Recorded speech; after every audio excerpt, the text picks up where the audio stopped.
Chapter 376. Even though he was facing a group of half-grown children, the man who called himself Wushu still attacked them. He did not seem to think that there was anything wrong with what he did. After sending the children flying into the sea, he even looked at the sea with disdain and muttered, "How rude." After that, he continued walking toward the depths of the island without looking back. As he went deeper into the island, he encountered more and more Jiang clan members along the way. However, regardless of whether they were male or female, old or young, Wushu would raise his sleeve and send them flying with a slap.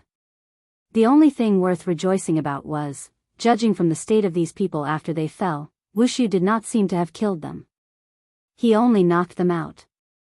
He did not walk very fast, but he walked straight toward the depths of the island. Therefore, he soon arrived at the square in the center of the island. This island was only one of the 17 sub-islands of Diyu Island. The people on this island were also from the branch clan. Finally, after Wushu failed to knock everyone out with a slap, his actions had completely alarmed the entire Diyu Island. The sudden sound of the enemy attack bell was like a muffled thunder that exploded in the sky above Diyu Island. Bam! Bam! Bam! Jiang Jingqing and the others had just returned to Qixia Peak. At this moment, they were gathered together to discuss their experiences. After hearing the sound of the bell, one of the heavenly beings immediately stood up and said with a frown, "The forbidden bell of Shushan Island has rung. I'll go back and take a look first." After saying that, the ancestor of the branch clan, Jiang Diheo, rushed out of the ancestral hall and flew toward Shushan Island. After he left, Jiang Yuankue looked at the others with a puzzled expression and asked, "Mr. Chen has already reached an agreement with the ancestor. I don't think he'll be an enemy of the Jiang clan anymore, but other than him, who else in the world would dare to cause trouble on Diyu Island now?" Jiang Yuankue slowly scanned the entire place. However, everyone seemed to still be reminiscing about the spirit tide just now. Therefore, many of them even had faint smiles on their faces. However, they could not be blamed for being arrogant. After all, this was the most powerful time in the past 1,000 years for the Jiang clan. More than 300 celestials. The last time Chen Shi came to cause trouble, everyone was still in seclusion on Heron Island, so even Chen Shi had not truly seen the Jiang clan's foundation. Now that everyone had just returned from the spirit Qi tide, all the celestials were gathered at Serene Afterglow Peak, but there were still some ignorant fellows who dared to jump out and cause trouble. Isn't this the same as hanging an old man? Is he tired of living? Therefore, when Jiang Diheo got up and went to Shushan Island, the others completely forgot about this matter and continued to talk about the topic of cultivation in 2s and 3s. Because in everyone's mind, Jiang Diheo alone was enough to suppress all the unbridled troublemakers. Shushan Island was only a few kilometers away from the main island. Jiang Diheo soon arrived above Shushan Island and saw the troublemaker. But that person didn't have any intention of hiding at all. He just stood in the middle of the square and slightly raised his head to look at him. Seeing this, Jiang Diheo immediately flew into a rage and scolded sternly, "Which child dares to cause trouble on my Diyu Island? Why aren't you surrendering now? Perhaps this old man can still spare your life." After saying that, Jiang Diheo flew directly toward that person, ready to take him down and slowly interrogate him. At this time, Wushu, who had been standing in the middle of the square in a daze, finally seemed to have seen something interesting.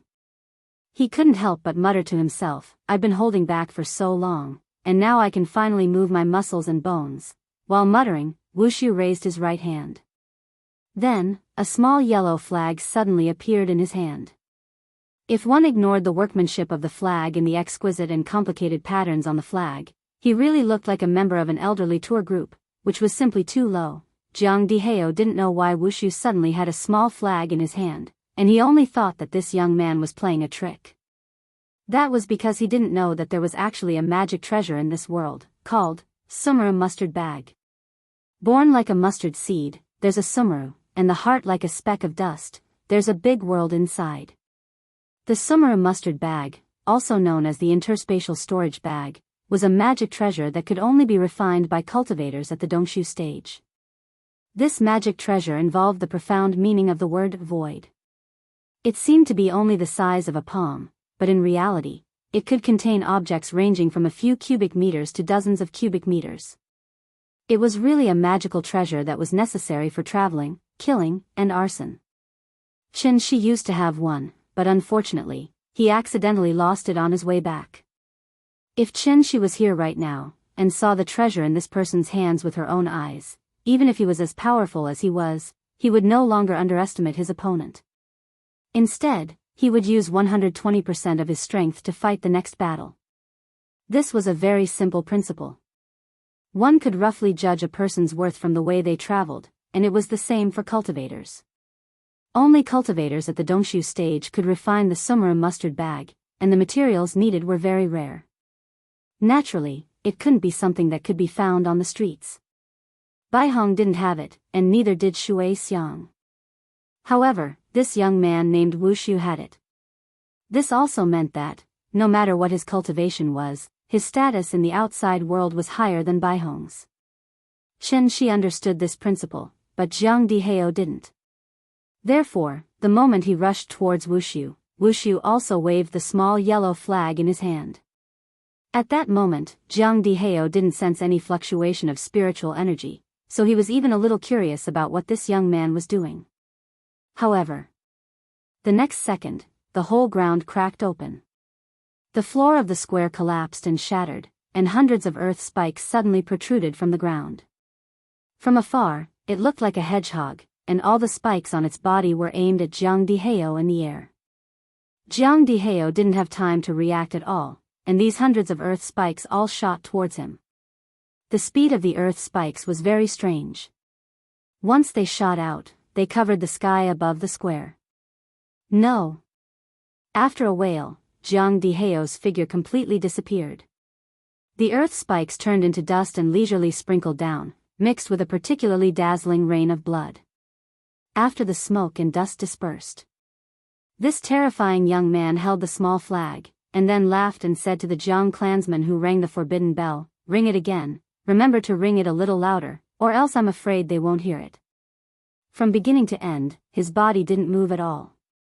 He just lightly waved the small flag in his hand, and with the power of the small flag, he instantly obliterated a celestial being.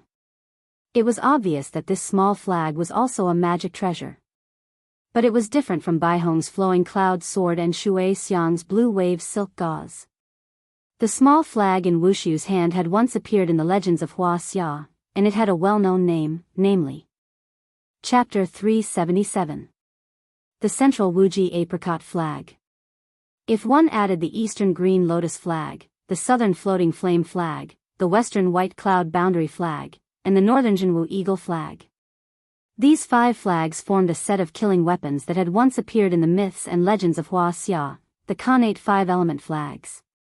Ever since Chen Shi learned about the deeds of the ancient cultivators from the old man, he had a basic understanding of these myths and legends, and that was, these myths and legends were more or less based on evidence, so their reputation had been passed down from ancient times until now. Of course, the real Khanate 5-element flags was definitely not as exaggerated as the myths and legends described, but it was definitely considered an extremely powerful set of Dharma treasures. In addition, the Khanate 5-element flags was truly praiseworthy not because of its quality, but because it was a set. Because it was a set of Dharma treasures, not one. The Wuji apricot flag was only one of them. It could be freely disassembled and combined. This was the advantage of a set of Dharma treasures, but at the same time, it was also an unavoidable disadvantage of a set of Dharma treasures. Based on Chen Shi's experience, after gathering all 5 flags, the Khanate 5-element flags could at least reach the quality of a supreme treasure, which was the same level as his heaven derivation sword. But because it was not pure enough, the Khanate 5-element flags could never be compared to the heaven derivation sword. But then again, a supreme treasure was still a supreme treasure. Even if the 5 flags were disassembled, just the central Wuji apricot flag alone should be able to reach the level of a high-grade spirit treasure. What was a spirit treasure? Above a Dharma treasure was a spirit treasure. When Chen Shi had just returned, he had used 3 inferior Guanyin statues to refine 3 defensive Dharma treasures. But in a real sense, these 3 Guanyin pendants did not reach the standard of a Dharma treasure at all. At best, they could only be considered the lowest level of inferior Dharma artifacts. After all, at that time, Qin Shi had no cultivation and no materials, so the guanine pendants that he forcibly refined would naturally not be good treasures.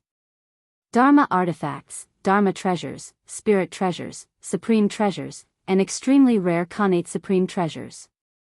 According to their quality, they could be divided into 9 grades. Grade 1 was the lowest, and Grade 9 was the highest. The reason why he didn't mention magic treasures before was because it was impossible to find the materials to refine magical weapons on Earth. Refining magical weapons was an extremely difficult task, not to mention magical weapons with many wonderful uses. Bai Heng's sword, Qing Yuan's spear, and Shui Xiang's damask could all be considered as high-quality magic treasures. Bai Heng's sword was quite handy, so Qin Shi did not destroy it. Therefore, he chose to smelt Qing Yuan's spear and used the smelted materials to refine a set of defensive magic equipment. In addition to Ninian's bracelet necklace, Qin Shi later gave Lin Xian a self-defense pendant. Of course, heavenly materials and earthly treasures were all unique. Therefore, after smelting the magic treasure and then using the raw materials to refine a new magic treasure, if new materials were not added during this period, then the quality of the new magic treasure would plummet after it was formed. For example, Qing Yuan's spear was originally grade 8, but after being smelted by Qin Shi, the new necklace could only barely reach grade 5. And this was a manifestation of Qin Shi's considerable knowledge in refining weapons. Magic treasures were like weapons in the hands of ordinary people. The better the weapon, the stronger the combat power. Even if a child picked up an AK, he could easily kill a group of unarmed adults. It was precisely because of this. From the moment Wushu took out the central Wuji apricot yellow flag, Daiyu Island was destined to be set off a bloody storm. Dong, dong, dong, dong. The rapid and loud forbidden bell rang through the sky again. This time, all the Jiang clan's people sitting in the ancestral hall were stunned. Jiang Diheo could not even handle such a small matter. Just now, the bell had only rung 9 times, which meant that someone had invaded and reinforcements were needed. But now, the bell rang like a storm, and it had rung a total of 36 times. This meant that the situation had deteriorated to the point where it was out of control, and the entire clan urgently needed to face it together. Let's go and take a look.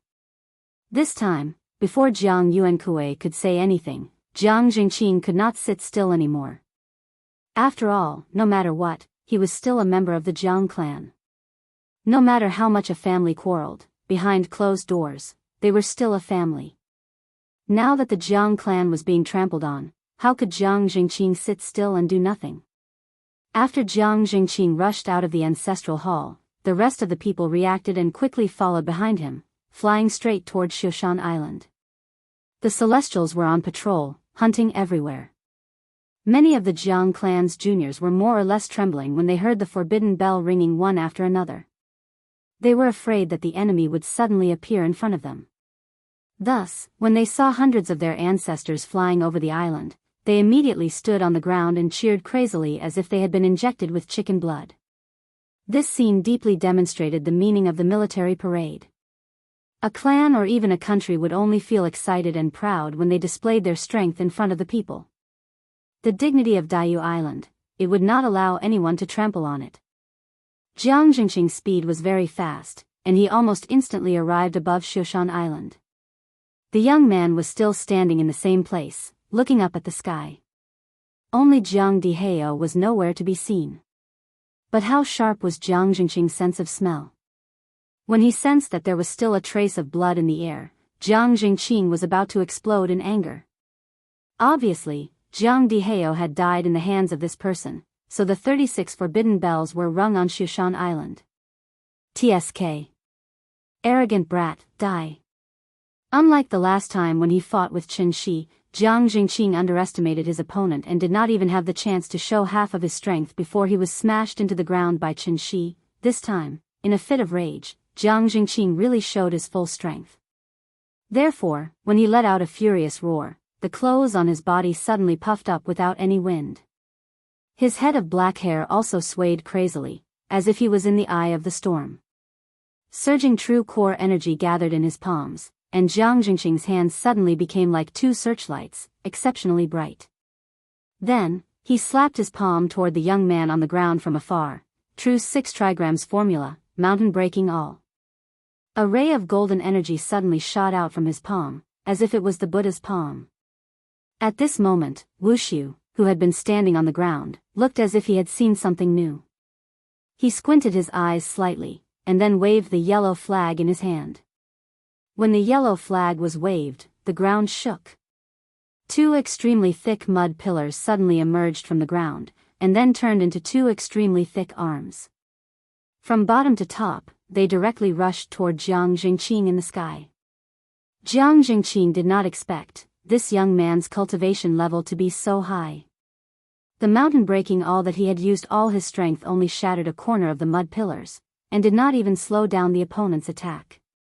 The 2 mud pillars were like the arms of a giant, hard and flexible at the same time.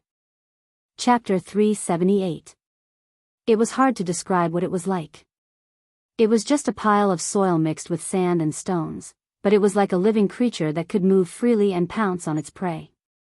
Jiang Jingqing was obviously playing the role of the prey. The mud pillars emerged from the ground and shot into the sky like poisonous snakes pouncing on their prey. They were incredibly fast. The strength of the mud pillars surprised Jiang Jingqing. While he was in a daze, the mud pillars had already reached him. After Jiang Jingqing reacted, he immediately retreated into the sky.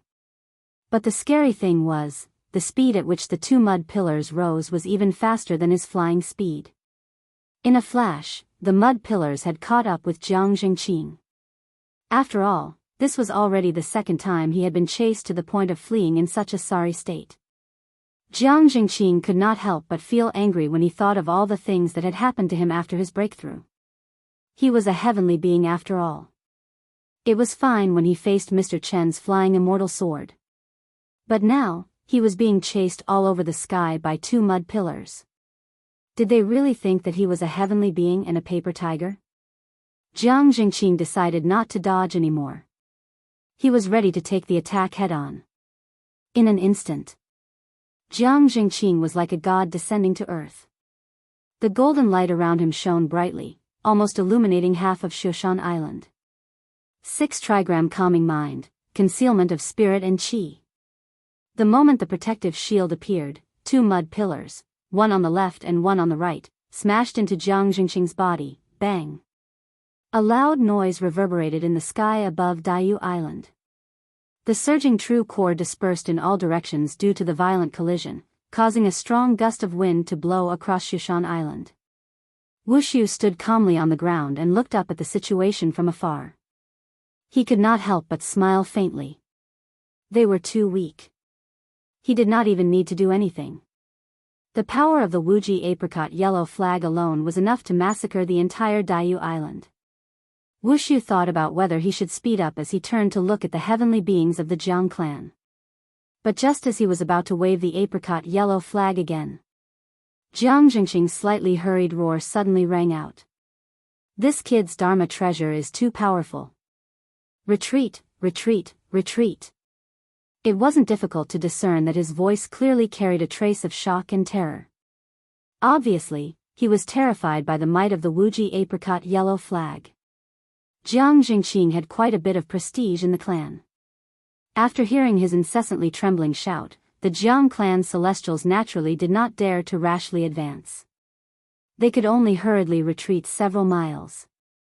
At this time, Jiang Jingqing turned into a stream of light and flew out of the square, rushing back to the crowd. If it wasn't for the ancestor bestowing me with a protective magic treasure a few days ago, I'm afraid I would have been dead by now. After Jiang Jingqing safely returned to Jiang Yuankui's side, he panted heavily and said to Jiang Yuankui. As he spoke, Jiang Jingqing even passed a jade pendant to Jiang Yuankui. This jade pendant was a protective magic treasure passed down from ancient times.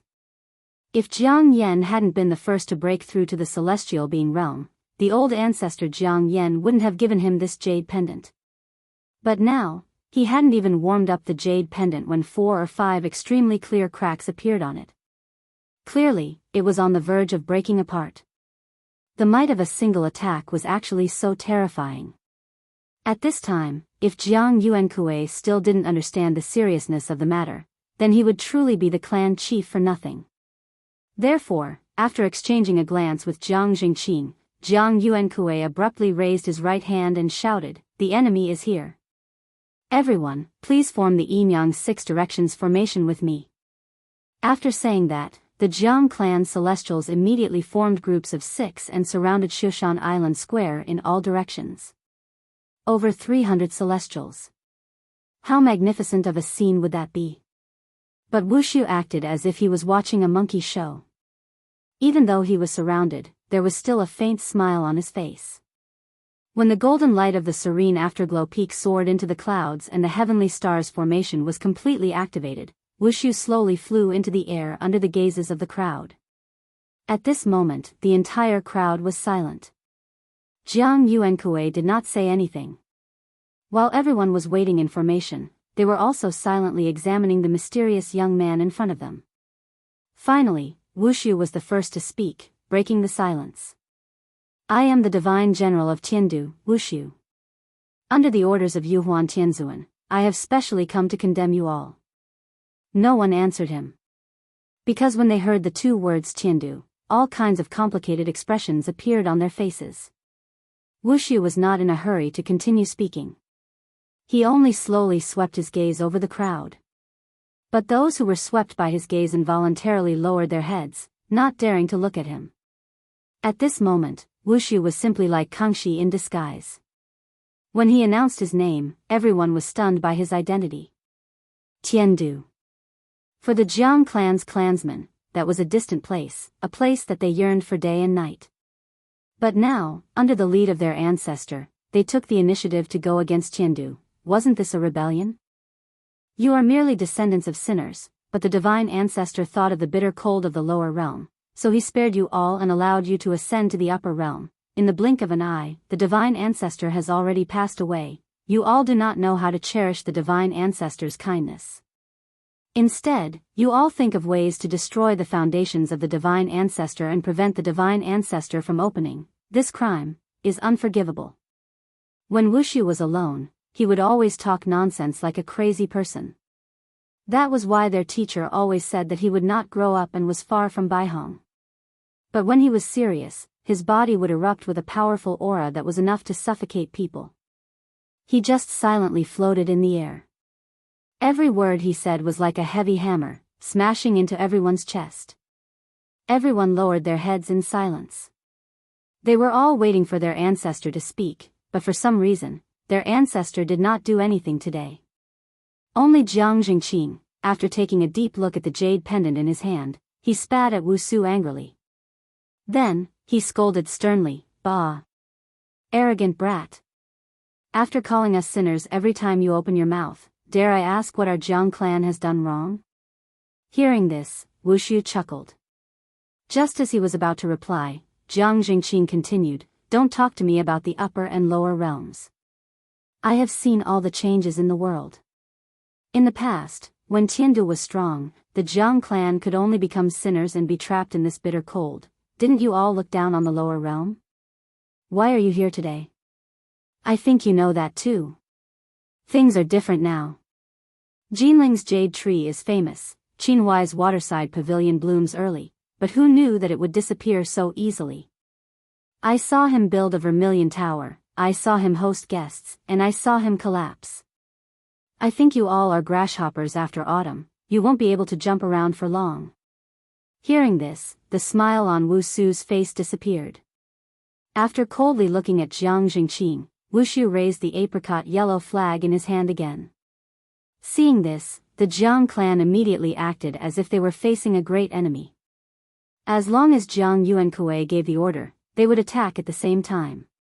They had to kill him instantly. Don't tell me you all really think that destroying the 5-directional holy palace and extracting the spiritual energy foundation can stop the gate of heaven from opening? That's wishful thinking. How foolish. Today, I will say this, because of what you all have done today, when the gate of heaven reopens, it will be the time when this world will be plunged into misery and suffering. When autumn comes, on the 8th day of the 9th month, all flowers will be killed. Chapter 379. Shushan Island was in a mess. 300 celestial beings stood in formation. Everyone stared at the young man in the sky above the square from afar. Divine General. After hearing his last sentence, Jiang Jingqing knew that he couldn't let him continue. There was no point in saying more. If a random Divine General was enough to make everyone cower in fear, wouldn't the Jiang clan go for wool and come home shorn? Therefore, Jiang Jingqing hesitated for a while. Then, a fierce look flashed across his face. He walked past Jiang Yuankui and ordered everyone, formation. In that instant, the mountains rumbled, the valleys responded, and the wind blew. Dust swirled, and flags fluttered. How magnificent was the sight of 300 celestial beings. No matter how arrogant Wushu was, facing such a large number of enemies, he had to be on full alert. For the first time, his body showed signs of true yuan fluctuation. Attack! Jiang Jingqing didn't give Wushu too much time to prepare. After giving the order, he ordered everyone to attack with all their might. The surging Jin Yuan gushed toward Wushu like a torrential flood. Seeing this, Wushu did not have any intention of running away. Because at this moment, he was the Divine General of Tiandu. He represented Tiandu to punish the sinners. If he ran away, where would Tiandu's face be? He could not back down from this battle. Come on, let me take a look. What gave you the courage to go against Tiandu? Wushu was so angry that his hair and beard fluttered. He roared into the sky. The yellow flag in his hand was like a balloon. It expanded at a speed visible to the naked eye. At the same time, he quickly took out a pill from his sumra mustard seed bag and stuffed it into his mouth. Xianyang snow-melting pill. This pill was a 9th grade spirit pill. Its effect was that when a cultivator burned their essence blood, the effect of the essence blood would be greatly enhanced. This would allow the cultivator to explode with power far greater than before. The 9th grade central Wuji apricot yellow flag in one hand and the 9th grade Xianyang snow-melting pill in the other. Wushu's combat power was not inferior to Qin Shi's. Therefore, just as the Jiang clan's attack was about to arrive, the yellow flag in Wushu's hand exploded with a dazzling yellow light. The light was so bright that it almost dyed the entire sky. The 5 direction flags, Earth is supreme. Heaven Empress Earth, Heaven Empress, Heaven pure will not fail. With a wave of the flag, the entire earth trembled.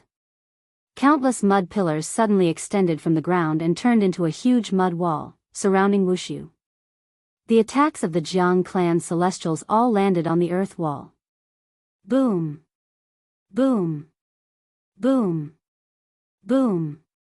Boom! Dust flew everywhere, and sand and gravel flew everywhere. Huge explosions sounded in the sky above Shushan Island one after another. That scene, it was like an air raid during World War II. The rumbling did not stop for even a moment. In truth, Jiang Jingqing was well aware that the other party's strength far surpassed his own. Therefore, if they did not make use of their numerical advantage, they would have no hope at all.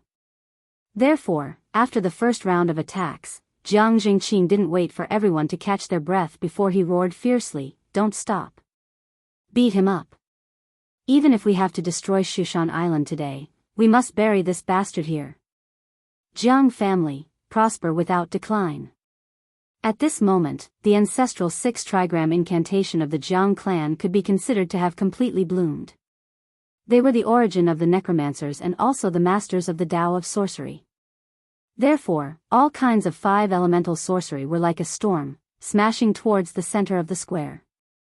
One round after another, as if there would never be a day of rest. Finally, some people had to stop temporarily because they had used up too much energy. However, they stopped in the air and gasped for breath. Because Jiang Jingqing was a level higher than everyone else, when everyone had no choice but to stop, he was still crazily attacking the center of the square. The dust raised by the explosions blocked everyone's sight. From afar, the entire sky above Shushan Island was filled with a layer of dust, as if a sandstorm was coming. Second granduncle, stop. Seeing Jiang Jingqing continuously attacking like a madman, Jiang Yuankui quickly reached out to stop him. Although Jiang Yuankui did not want to believe that this person would be so stupid as to stand in the center and let them attack as they wished. But the truth was right in front of him. There were no signs of true essence fluctuations in the air above the square. However, out of caution, Jiang Yuankui did not immediately go forward to check the situation. Instead, he continued to wait patiently outside. Under Jiang Yuankui's persuasion, Jiang Jingqing finally stopped. However, after he took 2 deep breaths, he frowned and said with a serious face, "Yuankui, I think something is wrong," as expected. Before Jiang Jingqing finished speaking, a burst of bright light suddenly exploded in the center of the square. Immediately after, Wu Shu's voice was heard again. "You guys, is that all you've got?" Suddenly, a gust of wind came from nowhere. After the smoke dissipated, Wu Shu's figure appeared in front of everyone's eyes again. "Could it be that you guys have been in the lower realm for too long, so you don't even know how to fight? If that's the case, why don't you just bind yourselves and ask me to be lenient?" If Wu Shu was a fully armed modern special force, then the Jiang family was simply a primitive warrior who only knew how to rely on brute force to fight. After all, it was because the earth had been desolate for too long that civilization had degenerated to a primitive society. Spells, pills, talismans, refining weapons, setting up formations, and poison. Other than the spell inheritance that had not been cut off, what was left of the Jiang family? It could be said that this was a war between a modern civilization and a primitive society. In fact, the Wuji apricot yellow flag was not a killing magic treasure at all. Instead, it was mainly used for defense like Shui Xiang's silk satin. Therefore, when the Jiang family attacked, Wu Shu only needed to hide under the protection of the Wuji apricot yellow flag. If the enemy advances, I will retreat. If the enemy stays, I will disturb. If the enemy is tired, I will attack. If the enemy retreats, I will chase. The 16 words formula for guerrilla warfare, even in the immortal cultivation world, was an absolutely correct tactic. Unfortunately, there was no one in the entire Jiang family who knew about magic treasures, so everyone could only waste their energy. Therefore, it was time for Wu Shu to show his power. He waved the Wuji apricot yellow flag in his hand, and 4 giant natives made of mud suddenly emerged from the ground, then attacked the Jiang family members in all directions. With the natives holding back, Wu Shu completely transformed into a war god, holding the apricot yellow flag and rushing towards Jiang Jingqing's direction. To catch bandits, first catch the leader. Seeing Wu Shu's aggressive momentum, Jiang Jingqing and Jiang Yuankui could not help but be shocked. Even if they were at their peak, they would not be able to fight against Wu Shu. Now that they had lost more than half of their strength, how would they dare to fight Wu Shu head-on? Without even needing to communicate, the two flew in different directions, preparing to temporarily avoid the attack. Seeing this, Wu Shu could not help but laugh. "Run? Where do you run to?" As his voice fell, Wu Shu waved the apricot yellow flag in his hand, and directly sent out 2 waves of true origin towards the back of the 2. Just at this critical juncture, a wave of true origin suddenly shot out from the forest below, like a sharp arrow, and directly shot towards Wu Shu in the sky. Jiang Jingqing felt something strange behind him. Looking back, he just happened to see that wave of true origin pass through Wu Shu's body, and drew a thin line of blood in the air. Jiang Jingqing widened his eyes, and only felt that his mind was blank. Chapter 380. The old ancestor came? Once those words were said, everyone seemed to have been injected with chicken blood. A trace of indescribable excitement immediately appeared on their faces. After all, the old ancestor Jiang Yan was the current spiritual totem of the Jiang clan. Now that the Jiang clan raised the flag and wanted to become enemies with Tiandu, everyone was fighting fiercely. Only the old ancestor was nowhere to be seen, so it was inevitable that everyone would have doubts in their hearts. They could clearly choose to ascend to the higher realms, so why did they have to go against Tiandu? What was the reason? In reality, everyone knew very well why the old ancestor did this. But as long as the old ancestor did not appear, this question would always linger like a nightmare, forever shrouding everyone's heart. The most frightening thing in a battle was to lose morale. Luckily, the old ancestor finally appeared. The spiritual totem was erected again, and everyone's heart was filled with an extremely strong fighting spirit, causing the slightly dispirited morale to instantly soar to the peak. The majestic Jiang clan, flourishing without decline. The giant natives summoned by Wushu had no life to begin with, and each one of them had to face the encirclement of dozens of celestials. Thus, under the continuous encirclement of everyone, the natives could only collapse one by one, turning into a pile of rubble and mud that fell to the ground again. Then, the celestials of the Jiang clan who had freed up their hands immediately turned towards Wushu's direction, firmly surrounding him in the center. Back to Wushu's side. As one of the best 1,000-year-old Go in Shenxi's heart, Jiang Yan was indeed very patient. He already knew everything that happened on the island, but he still did not immediately stand out to lead everyone to besiege Wushu. Instead, he allowed everyone to suffer a huge loss at Wushu's hands.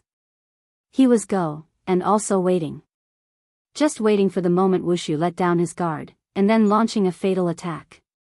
For a smart person, 10,000 meaningless attacks were clearly not as effective as a single fatal attack. Just in terms of cultivation, Jiang Yan, who had lived for over 1,000 years, was clearly stronger than Wushu. Thus, when he steeled his heart to launch a sneak attack, even with the protection of the Wuji apricot yellow flag, Wushu was still unable to completely dodge the attack. But fortunately, Wusu reacted very quickly. Furthermore, his clothes were defensive magic treasures. Therefore, the killing move that Jiang Yan had been holding back for a long time only managed to cut off a piece of flesh from his waist. Immortal cultivators did have the ability to regenerate broken limbs. But this takes time to recover slowly.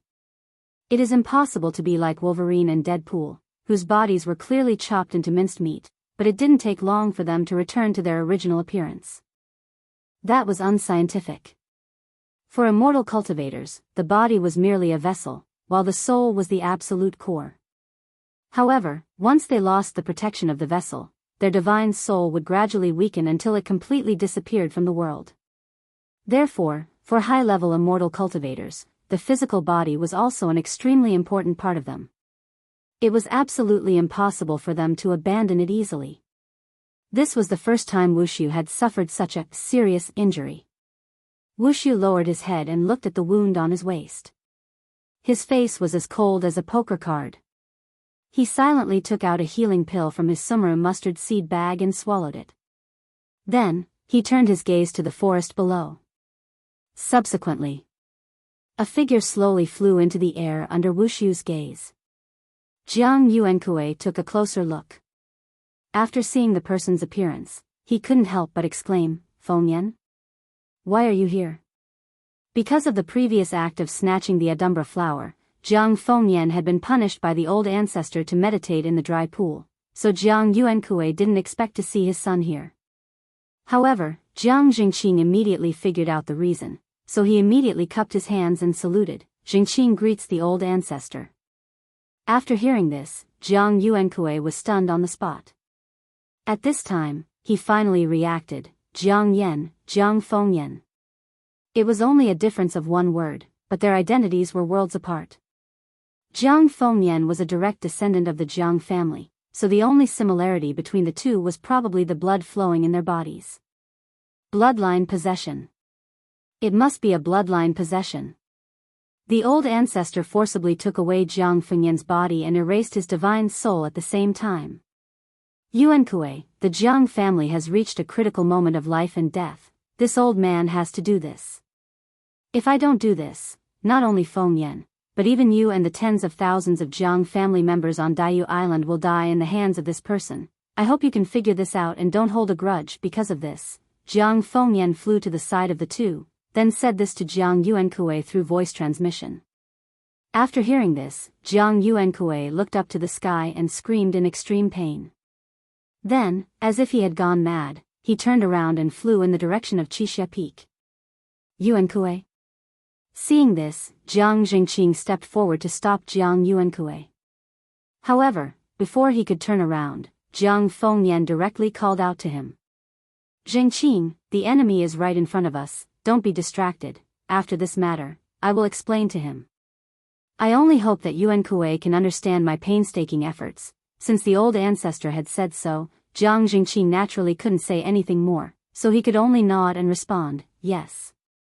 The three of them seemed to have said a lot, but in fact, they used the secret method of voice transmission. Therefore, from Wushu's injury to Jiang Fengyan's appearance, only a few breaths had passed. And at this time, Wushu also used a spiritual pill to stop his injury. Bloodline possession, is it? Come on, then let me see, old man, other than sneak attacks, what else do you have? If Wushu was an elegant young master before, then at this moment, he had already become an injured beast. So, after a roar, Wushu picked up the apricot yellow flag and pounced directly at Jiang Yan. Seeing this, Jiang Yan did not retreat. Instead, he suddenly made hand signs and shouted loudly, I am Jiang Yan, the ancestor of the illustrious clan, listen to my orders. Following his order, the Jiang clan celestials present all made hand signs one after another. Jiang Yan was at the core of the formation, and he felt hundreds of huge true essences constantly surging towards him. And the power of the yin-yang six directions formation was truly displayed after he, the backbone, appeared. Brilliant heavenly might, transform into divine thunder. 6 lines of space, rebuking without arrogance. In an instant, lightning appeared in the void, and heavenly thunder rumbled. Jiang Yan held the thunder in his hand, and his eyes were wide open in anger, as if a god had descended. Let me emphasize again. This is not an entertainment stay-at-home dad, nor a restaurant stay-at-home dad. This is returning from cultivation to become a stay-at-home dad. The theme determines that I can't be a daily life, and the main storyline is not changed at all, right? As a dignified soul formation cultivator, isn't it too ridiculous to go to the entertainment industry?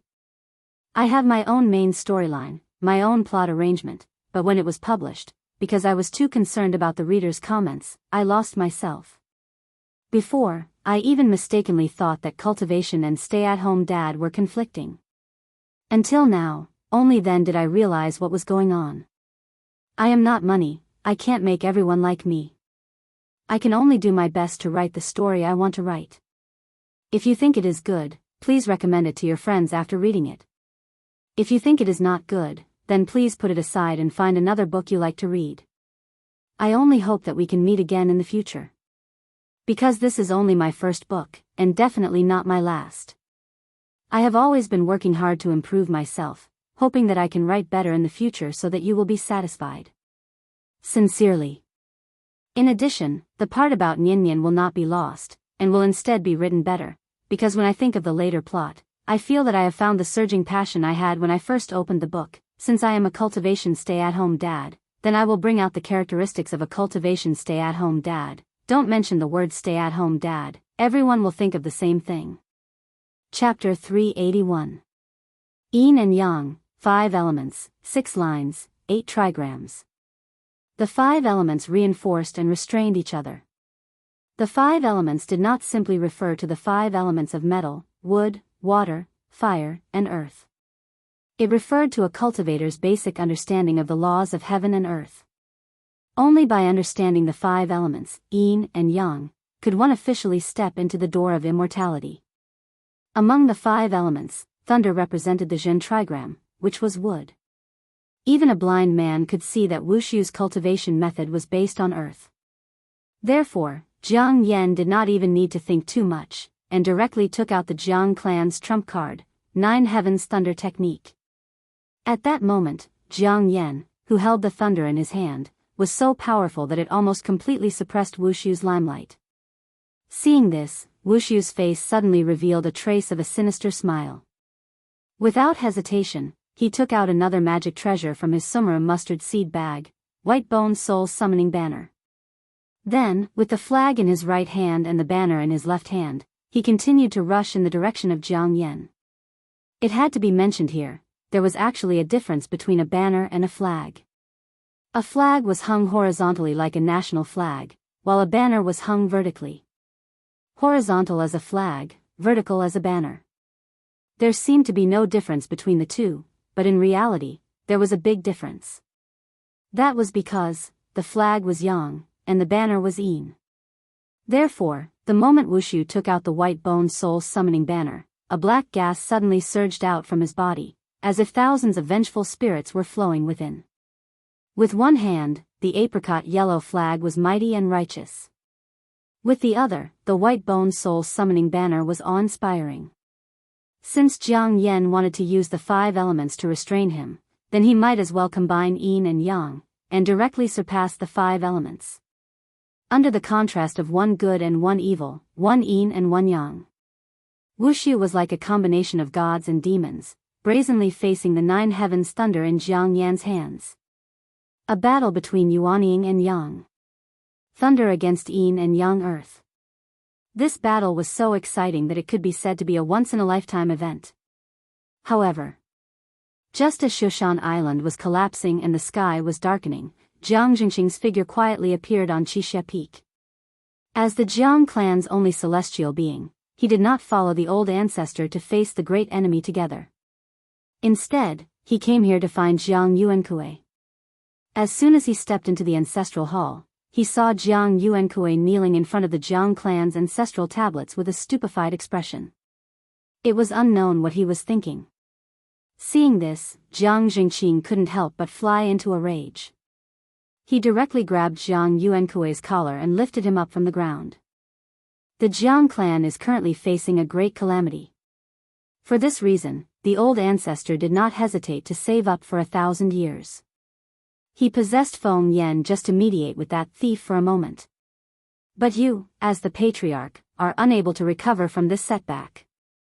Could it be that you want to watch as that bastard kills all of my Jiang clan's clansmen in order to resolve the hatred in your heart? For a father, what kind of blow would the pain of losing a child be? Not to mention the ordinary people, even Jiang Yuankui, who was the clan leader, had completely lost his soul under this blow. Therefore, after hearing Jiang Jingqing's reprimand, Jiang Yuankui smiled bitterly and said, "Second granduncle must be joking. Yuankui's strength is low. Even if I go, I can only stand on the side and cheer for old ancestor." Slap. Before Jiang Yuankui could finish his words, Jiang Jingqing slapped him in the face and sent him flying more than 10 meters away. He even slid on the ground for a long time before finally coming to a stop after hitting a pillar. "I don't have time to talk nonsense with you. Let me tell you. The Jiang clan is facing a great calamity. If old ancestor can't defeat that bastard, even if I have to run away before the battle, I will come back and kill you first." Hearing this, Jiang Yuankui lay on the ground without moving. It seemed that his heart was already dead. Seeing him like this, Jiang Jingqing was furious. Just as he was about to go up and hit Jiang Yuankui to wake him up, a series of shocking rumbles suddenly came from outside the house. Like an earthquake, the entire Daiyu Island trembled, and the tiles of the ancestral temple rustled and fell. Obviously, the battle had reached its climax. Since the battle was so fierce, Jiang Jingqing, who was the main force, naturally did not dare to delay for too long. Therefore, he could only stomp his foot hard and leave a sentence before turning around and flying out of the ancestral temple. "Old ancestor asked me to pass on a message to you. If you care about the Jiang clan's tens of thousands of years of foundation, then stand up and think of a way to find a strong ally for the Jiang clan to solve the current crisis." Jiang Jingqing left. After a long while, Jiang Yuankui crawled up from the ground with some difficulty. "Strong ally?" Even though Jiang Jingqing did not say who that person was, Jiang Yuankui instantly understood the old ancestor's meaning. However, he did not act immediately. Instead, he stood where he was and seriously thought about it. In fact, Jiang Yuankui had been very clear-headed the whole time. And because he was clear-headed, he had always had a question in his heart. Everything that was happening now, was it all part of the old ancestor's plan? Perhaps the possession of Feng Yan was also part of it? This was a very scary guess, and it made Jiang Yuankui shudder. He could not be sure. He could not be sure. That was because, after all, the blood of the Jiang clan still flowed in his body. Jiang Yuankui hesitated for a while with a complicated expression. In the end, he still could not cut off the fetters that originated from the depths of his bloodline. He turned around and walked toward the back of the ancestral temple. From the perspective of communication technology, modern technology had indeed surpassed immortal cultivation techniques. Jiang Yuankui was only a diviner. Therefore, if he wanted to instantly contact Qin Shi on the other side of the world, other than a phone call, Jiang Yuankui really could not think of any other way. Fortunately, Qin Shi had left his phone number before. Otherwise, Jiang Yuankui really would not be able to call the heavens or the earth. When the phone rang, Qin Shi was busy in the courtyard counting the medicinal ingredients. He was preparing to officially start refining medicine at night after Nyan fell asleep. Hello? Who is this? Mr. Chen, it's me, Jiang Yuankui. As soon as the call connected, Jiang Yuankui's slightly hoarse voice sounded from the other end of the phone. Hearing this, Qin Shi immediately raised his eyebrows. After glancing at the adumbra flower, he prepared to smile and say a few words of courtesy to Jiang Yuankui. However, before he could speak, Jiang Yuankui anxiously said, "The Jiang clan is in danger. Sir, please lend us a hand." Then, Jiang Yuankui quickly recounted the situation on Daiyu Island. After hearing this, Qin Shi's face showed a hint of surprise. If they did not use an atomic bomb, even if the entire Wu Lian came out, they would not be able to do anything to the Jiang clan. He had already killed one heavenly general and captured 3 alive. Why was the 5th one so powerful all of a sudden? It was not that Qin Shi looked down on Bai Hong. The main reason was that the old man from the Jiang clan was too cunning. Therefore, Qin Shi did not think that the heavenly general would be able to gain any advantage from the old man. Looking at the situation now, the Jiang clan seemed to be unable to hold on any longer. Was that why they were asking him for help? Alright, you guys hold on.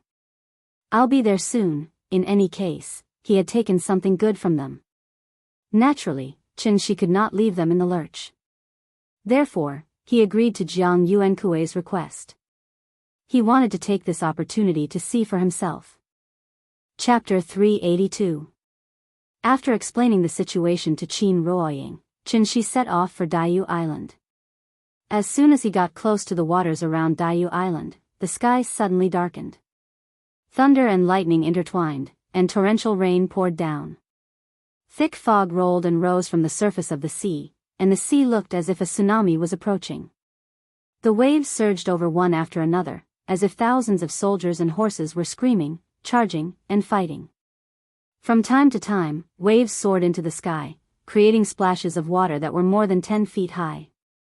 It was a spectacular sight that could not be described with words. Because the Jiang family had activated the protective array, even Qin Shi could not see what was going on inside. When he forcibly broke open a crack in the array and was about to enter, a surging and violent wave of spirit qi suddenly surged out from the crack. Qin Shi only sensed it briefly, but he frowned on the spot. This was the remnant aura after the great battle. At the same time, there were 2 distinct waves of true origin in this aura. This meant that the battle had reached its climax, and both parties did not even bother to restrain themselves.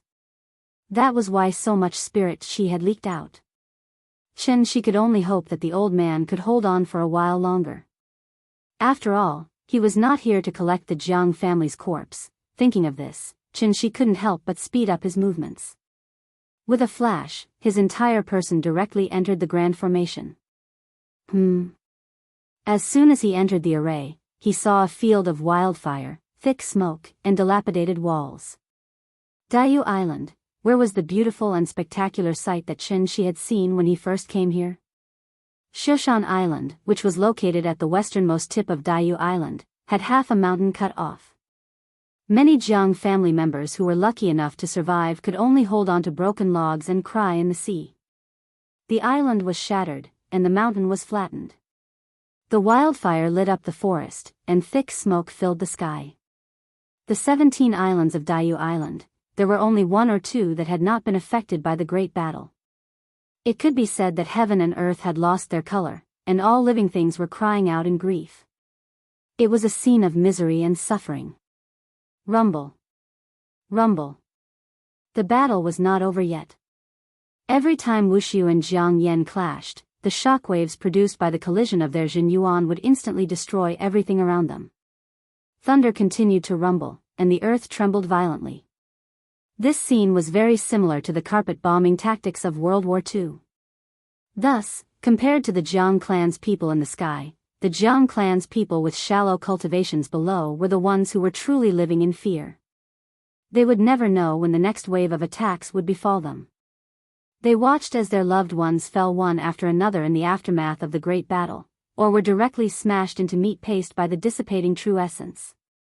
The pitiful Jiang clansmen could only hug each other and cry bitterly. The Celestials couldn't protect them, and the old ancestor couldn't save them. Who else could save them? Blood flowed like a river and corpses piled up into mountains.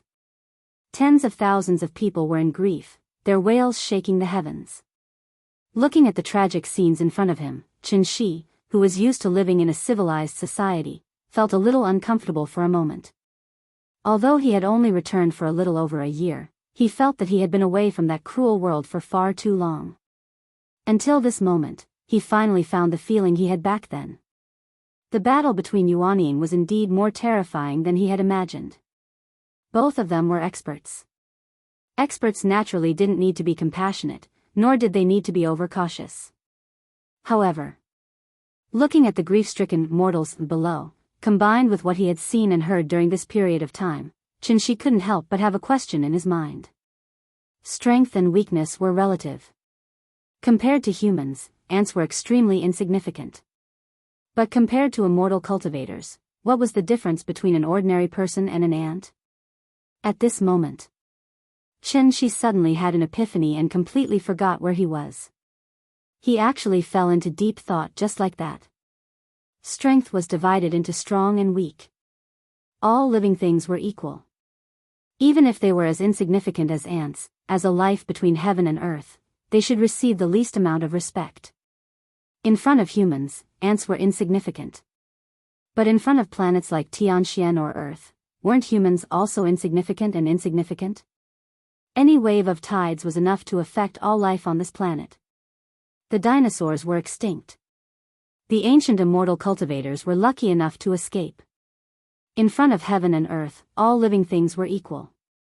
Whether it was the ant selling vegetables on the street or him, the divine Lord of Dawn, what was the difference between the two in essence? Cultivation was a kind of detachment. In that case, what level of cultivation did he have to reach before he could be considered an absolute expert? Qin Shi floated quietly in midair. Suddenly, his heart trembled violently. Immediately after, a feeling of enlightenment rushed into Qin Shi's heart. Through the accumulated tribulations of the mystifying scripture, he was enlightened in an instant. Understanding one's heart and seeing one's nature. Enlightenment. He hadn't had this feeling for a long time. Under such circumstances, under such conditions, he could actually have an epiphany? One had to know that epiphany was a very mysterious thing. It had nothing to do with cultivation, but it was extremely important and would be of great help to cultivation. Although he didn't comprehend the true essence of the word void, for Qin Shi, this was already a great blessing. He even had a vague feeling that he might not be far from the insightful emptiness realm. Just one more step, as long as he understood the word void, he would be able to step into the insightful emptiness realm. Thinking of this, Qin Shi couldn't help but be overjoyed. He subconsciously raised his head to the sky and let out a long howl.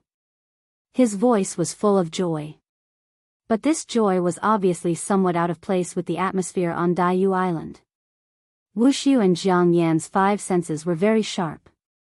Even though they were fighting fiercely, both of them noticed this extremely discordant howl. Mr. Qin?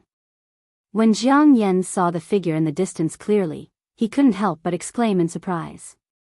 One had to know that Jiang Yan had been reincarnated through possession. After several rounds of fierce fighting, his body was already somewhat overwhelmed and could explode and die at any time.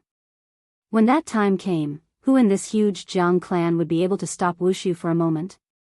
Therefore, after seeing Qin Shi's figure, Jiang Yan was suddenly very excited. It had to be said that, the 3 words Mr. Qin did indeed have a strange magic power. After Jiang Yan blurted out these 3 words in a moment of excitement, the scene became strangely quiet. The Jiang clan's celestials all looked in the direction their ancestor was pointing. Even Wushu, he actually stopped fighting temporarily and turned to look in Chen Shi's direction. In an instant, Chen Shi had become the focus of everyone's attention. Seeing this, Chen Shi suddenly came back to his senses and finally remembered why he was here. Sorry, I'm late. Chapter 383. This was how Mr. Chen, who was the center of attention, appeared in the sky above Daiyu Island. Then, he flew to Jiang Jingqing's side. Perhaps it was because he had just had an epiphany, but Chen Shi was in a good mood. He even nodded at Jiang Jingqing. Seeing this, Jiang Jingqing smiled bitterly and shook his head. Mr. Chen was in a good mood. The mood of this group of people was very heavy. Hey, where's your ancestor? Is he okay? After all, Chen Shi owed him a favor. Naturally, he had to express his gratitude. But he looked left and right, but did not see Jiang Yan's figure, which was why he asked this question. I'm here. Mr. Meng, I'm very happy that you're concerned about me. Hearing this, Jiang Yan forced a smile and responded. At this time, Chen Shi finally noticed the young man beside him. If he remembered correctly, this young man was the one who wanted to take the Adumbra flower away from him. Wait a minute, this kid was not even a diviner, right? How did he become so powerful after not seeing him for a few days? Feeling the surge of true origin in Jiang Yan's body, even Chen Shi could not help but be stunned for a moment. Immediately after that, he seemed to have suddenly thought of something. He could not help but ask tentatively, bloodline possession? You're very knowledgeable, Mr. Meng. Hearing this, Jiang Yan nodded straightforwardly, confirming his guess. The so-called bloodline possession was actually a taboo technique. It went against the rules, so it was not tolerated by the world. A very simple example could be given. If a grandfather took away his grandson's body, how should the father address his son? Should he address his son's body as his father? Or should he address his father's soul as his son? No matter who it was, they would not be able to accept such a strange thing. But even so, bloodline possession was still a common occurrence. After all, compared to outsiders, the possessor and the possessor shared the same bloodline. After possession, it was naturally easier for the possessor to unleash his original strength. Looking at Jiang Fengyan, who had a young face but was extremely mature in his behavior, Jiang Fengyan felt a chill run down his spine. Chen Shi was speechless. However, this was someone else's family matter after all. As an outsider, he had no right to interfere. In fact, Chen Shi had long felt that this old man was very sinister, but he did not expect this old man to be even more sinister than he had imagined. The old man had used the soul crystal to live for thousands of years. Chen Shi thought that he had taken over the body, so he could only stay in the soul crystal for the rest of his life. He didn't expect the old man to have such a trick up his sleeve. It wasn't until today that he seized his great-great-great-grandson's body. Jiang Fengyan was a good material. He could be considered to have excellent aptitude. Otherwise, he wouldn't have been able to take half a step into the Deva realm at such a young age. With such aptitude, if placed in the heavenly jade domain, no matter which sect, he would be listed as a core disciple. Thinking of this, Chen Shi couldn't help but come up with a guess. Could it be, the old man had predicted that with the revival of spirit chi, there was a perfect candidate for possession, so he simply took advantage of this opportunity to seize Jiang Fengyan's body openly?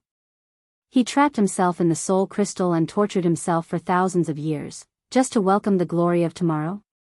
What a vicious heart. What a deep mind. People who were vicious to others were not scary. People who were vicious to themselves were the ones who were truly scary. Chen Shi's mind was in a whirl, but his face did not show any abnormality. His conversation with Jiang Yan was short, so it did not take up too much time. After saying that, Chen Shi turned his gaze to Wushu. After all, this was his real enemy. It had to be said that the atmosphere above Daiyu Island was somewhat stifling.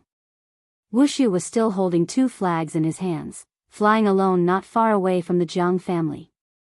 A dignified divine general of Tiandu was now covered in injuries, and he no longer had the sage-like aura he had before. However, even Wushu's body emitted a sense of exhaustion, let alone the Jiang clan's people. Chen Shi only took a cursory glance, and found that the Jiang family's pride of 300 divine warriors had been reduced to just over 100. Moreover, they all looked dispirited, and there was even some despair and fear in their eyes. It was obvious that the Jiang family had paid a heavy price in this battle. It could be said that they had suffered a great loss. If it wasn't for his appearance that made the two sides stop fighting for a while. Then it would not be long before, then, Diyu Island would be completely wiped off the map by Wushu. Alright, you guys go and rest. Leave this to me. Chen Shi twisted his neck, and after saying that, he directly flew forward a short distance, leaving himself to face Wushu alone. This action clearly showed his attitude. Swap. From now on, Wushu's enemy was no longer the Jiang family, but him, Chen Shi, Mr. Chen. Actually, Chen Shi's idea was very simple. No matter what secrets were hidden, when the spirit energy tide appeared, Ying would feel dizzy and sick. It was also because Ying would feel dizzy and sick that he had to avoid this situation. How could he avoid it? Wasn't it just to disperse the spirit energy tide? Other than that, whether it was Tiandu or the Jiang family, it had nothing to do with him. In short, as long as he was on Earth, the spirit energy tide would not appear for a day. But, if the spirit energy tide did not appear, how could the heavenly gate open? How would the generals of Tiandu descend on Earth? This was simply a paradox. Therefore, it was destined that Chen Shi would stand on the opposite side of Tiandu. Unless, Tiandu took the initiative to hand over the heaven-bearing efficacious floating mirror so that Chen Shi could check the secrets in it and completely cure Ying's dizziness. Otherwise, there was no way this matter could be resolved peacefully. A 9th grade spirit treasure in each hand, where is Gao Shuifu? Chen Shi looked at Wushu from head to toe. After seeing that Wushu was covered in high-grade spirit treasures, he could not help but laugh and tease him. Just this alone was enough to show that Wushu's status was much higher than Baihong's. Therefore, Chen Shi was very interested in Wushu. He wanted to bring Wushu back to the underwater cave, light a candle, prepare a whip, and interrogate him. Wushu did not speak. He had been silently sizing up Chen Shi. Even after Chen Shi spoke, the expression on his face didn't change. Seeing that he did not speak, Chen Shi asked very generously, "You guys have been fighting for so long, do you want to rest for a while? Take some medicine to nourish your body or something?" "No need." Wushu finally spoke. Chen Shi thought that he was going to continue fighting, so he shook his right hand and the flowing cloud sword flew out from his back. "Then come, don't say that I bullied you. I'll let you have 3 moves first. Go ahead, I promise I won't fight back."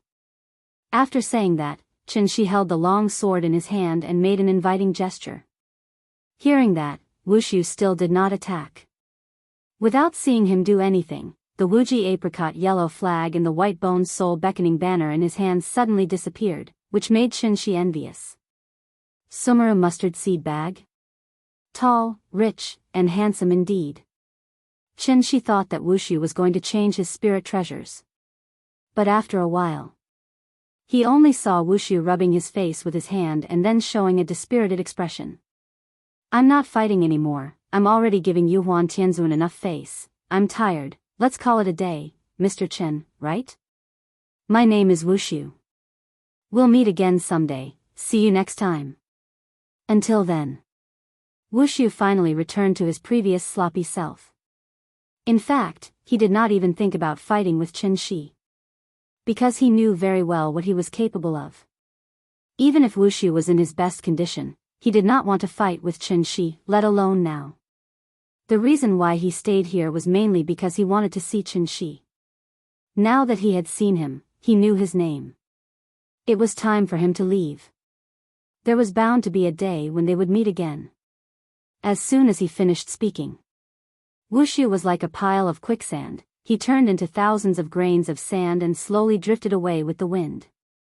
Seeing that, Chen Shi frowned and suddenly slashed at the quicksand with his sword. Chapter 384. Under Chen Shi's watch, Wushu suddenly turned into a cloud of dust and dissipated in front of everyone's eyes. Chen Shi had come all the way here and had barely exchanged a few words. How could he allow this guy to escape so easily? Therefore, the moment Wushu's figure dissipated, Chen Shi drew his sword. As soon as the sword was drawn, the sky suddenly darkened. The long sword turned invisible, and the twilight in the sky silently closed. Heaven and earth were silent. It was as if only one person, one sword, and one grain of sand were left. This was the earth escape technique of the 5 elements. It was also the escape technique that Wushu was proud of. As soon as this technique was drawn, Wushu's entire body was like thousands of dust and gravel in the air. It was invisible and unfathomable. But it was a pity, Wushu had underestimated Chen Shi's strength. If he had left before Chen Shi arrived, Dayu Island would have been like his back garden. He could come and go as he pleased. Since Chen Shi was already here, it was destined that he would not be able to be as relaxed as before. Chen Shi still used the first move of the Moonlight Sword technique. The sword hid the void. Before the sword was drawn, the sword aura was hidden and not released. As soon as the sword was drawn, it was like a long river hanging upside down, soaring into the sky and into the clouds. Its speed was so fast that it was simply shocking. Jiang Jingqing was completely stunned by this sword. Even when he was chased by Chen Shi's flying sword all over the sky before, he did not feel that Mr. Chen was much stronger than he was.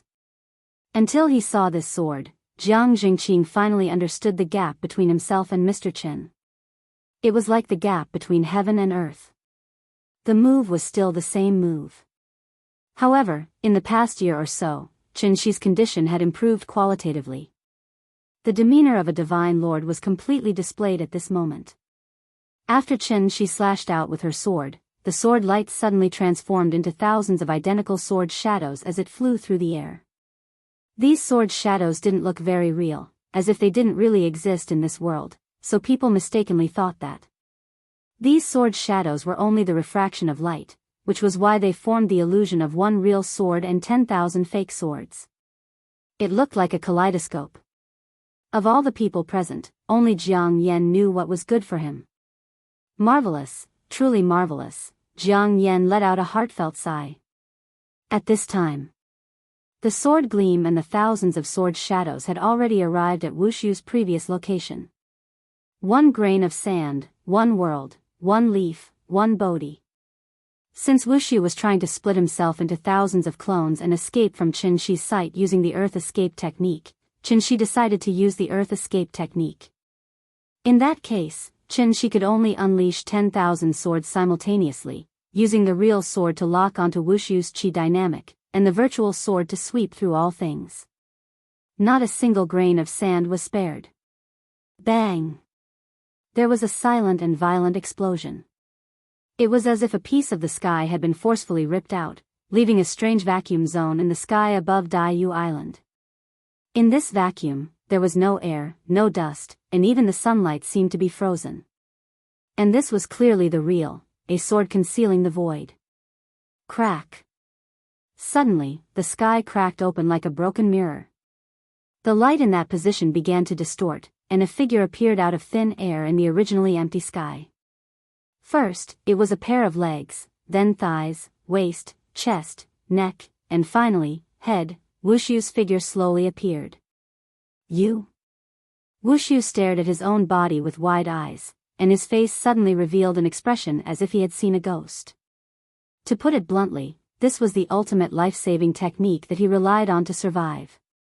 How could it be so easily broken by Chen Shi? At this moment, Wushu was really panicking. It's still so early, my daughter hasn't even finished school, why are you in such a hurry? After twirling his sword around, Chen Shi said to him with a smile. Wushu was silent. After taking a deep look at Chen Shi, he said with a solemn expression, Impossible, it's impossible for someone like you to appear in the lower realm. You, where did you come from? Wushu looked at Chen Shi with a strange expression. But after Chen Shi heard this, she only smiled and didn't care at all. Me? I came from Shangjing. He was born and raised on Earth, so why would he need to explain himself to anyone? Wushu did not believe him, but he did not argue with him. Instead, he quietly took out the white bone spirit summoning banner from his summer mustard bag. It seemed like he had accepted his fate. Since he could not run, he could only fight. Seeing this, Qin nodded with a smile and signaled him to make his move. The battle was about to begin.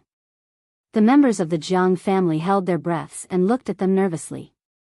They had already changed from participants to spectators.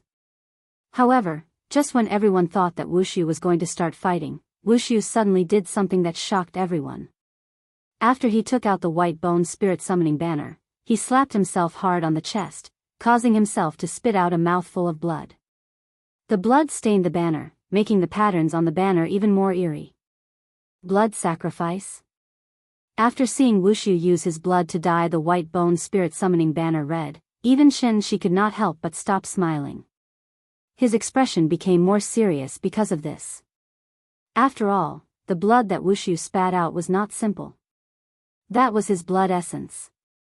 Since cultivators could unleash power beyond normal by burning their blood essence, then similarly, if one used their blood essence to feed a magic treasure, it would be able to unleash power beyond its current level.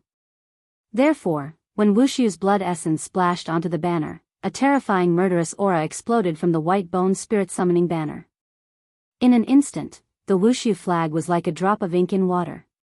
Countless black smoke gushed out from the flag and spread rapidly. The black smoke quickly covered the sky. At this moment, Wushu's voice sounded from the black smoke.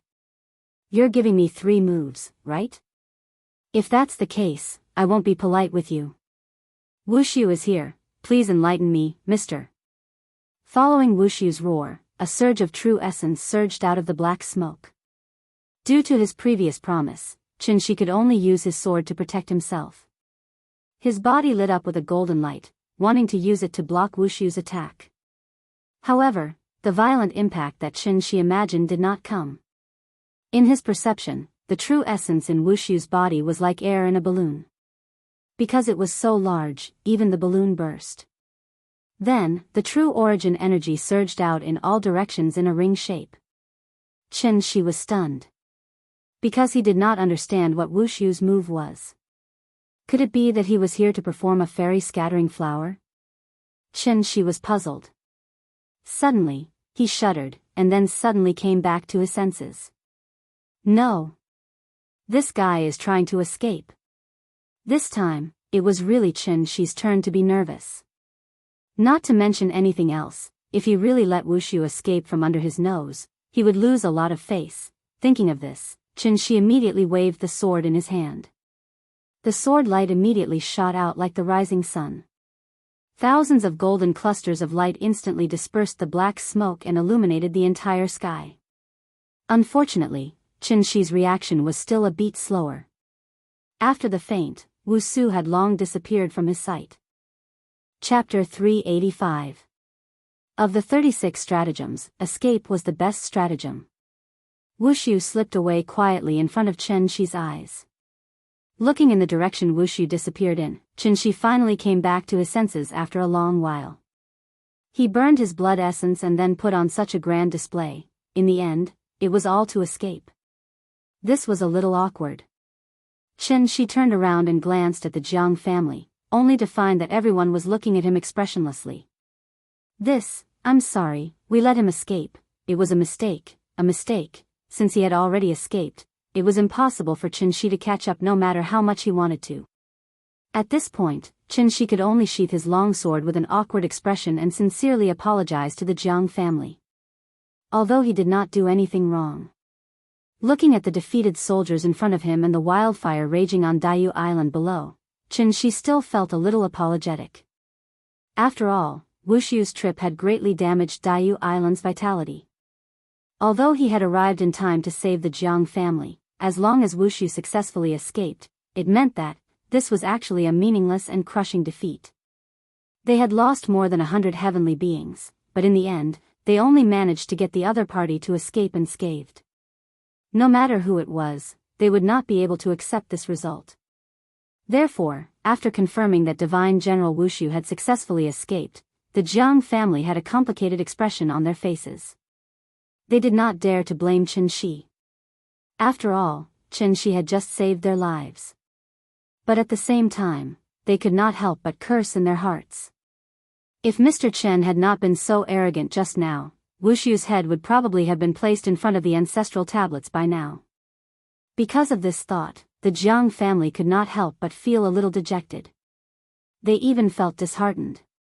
300 heavenly beings could not deal with a divine general.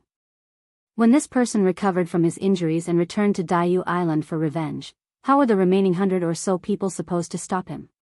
When the time came, were they not fishes on the chopping board? Whether they were killed or cut off completely depended on Wushu's mood. Everyone's faces were clouded with worry, and their hearts were filled with anxiety. At this critical moment, perhaps only old ancestor Jiang Yan could still respond to Qin Shi with a smile. "Thank you, Mr. Chen. If you hadn't arrived in time, I'm afraid the lives of this old man and the tens of thousands of Jiang clansmen on Daiyu Island would have been in danger. Such a great favor is like giving birth to a new life." Speaking to here, Jiang Yan suddenly bowed towards Qin Shi, then said extremely solemnly, "Jiang Yan is here. On behalf of the entire Jiang clan, I thank Mr. for saving my life." Since the elder ancestor had expressed his opinion, no matter how uncomfortable everyone was, they could only bow to Qin Shi and say, "Thank you for saving our lives, Mr." Seeing this, Qin Shi also said politely with an awkward expression, "Everyone, please rise. It's just a small matter." "Everyone, there's no need to be so polite." Hearing this, Jiang Yan straightened his body, then lamented with a pained expression, "After this battle, the Jiang clan's vitality has been greatly damaged." Looking at this devastated Daiyu Island, this old man's heart aches even more. All the sins were caused by this old man. This old man only hopes that this decision is not wrong. Otherwise, when this old man goes to the netherworld in the future, how can I face the ancestors of the Jiang clan? I, Jiang Yan, am the sinner of the Jiang clan. Jiang Yan was filled with grief and indignation. In a moment of agitation, 2 streams of turbid tears fell from the old man's eyes. Looking at his bloodshot eyes, even Qin Shi, an outsider, could not bear to see it, let alone these reborn juniors of the Jiang clan. "Elder ancestor, you're right. Your decision is also for the sake of revitalizing the Jiang clan, and also for the sake of establishing the supreme glory of our clan in the future. The Jiang clan has not been defeated. As long as we are still alive, even if we are smashed to pieces, we will fight for a brand new future for the Jiang clan under your leadership." "For the Jiang clan?" "Yes. Even if we are smashed to pieces, we will not retreat even half a step. *CK the Divine General of Tiandu. In the future, if anyone dares to mention the word ascension in front of me, I will definitely not forgive him. From today onwards, the Jiang clan will definitely be at odds with Tiandu. Irreconcilable. Irreconcilable." When everyone saw Jiang Yan cry, the depression in their hearts immediately turned into endless grief and indignation. Suddenly, their morale was even higher than before. Qin Shi stared dumbfoundedly at the scene in front of him. Everyone surrounded Jiang Yan and made bold statements. Jiang Yan, on the other hand, occupied Jiang Fengyan's young body. His face revealed an expression of great comfort. The more he looked at it, the more awkward he felt. Therefore, Qin Shi couldn't help but sigh with emotion in his heart. This old fellow was really ruthless. He actually managed to win back the hearts of the people with just a few words. Although he didn't know the real purpose of Jiang Yan, Qin Shi was now convinced by this old fellow from the bottom of his heart. No matter what Jiang Yan did, at least, he dared to raise the flag and become enemies with Tiandu, right? After Jiang Yan's post-battle speech, the fighting spirit of the Jiang clan was reignited. Qin Shi was an outsider. Now that the crisis had been resolved, the Jiang clan was busy cleaning up the battlefield and rebuilding their home. He naturally couldn't stay here and be an eyesore, so he left silently. Before leaving, he also took the initiative to leave a restriction on Qixia Peak to prevent similar incidents from happening again.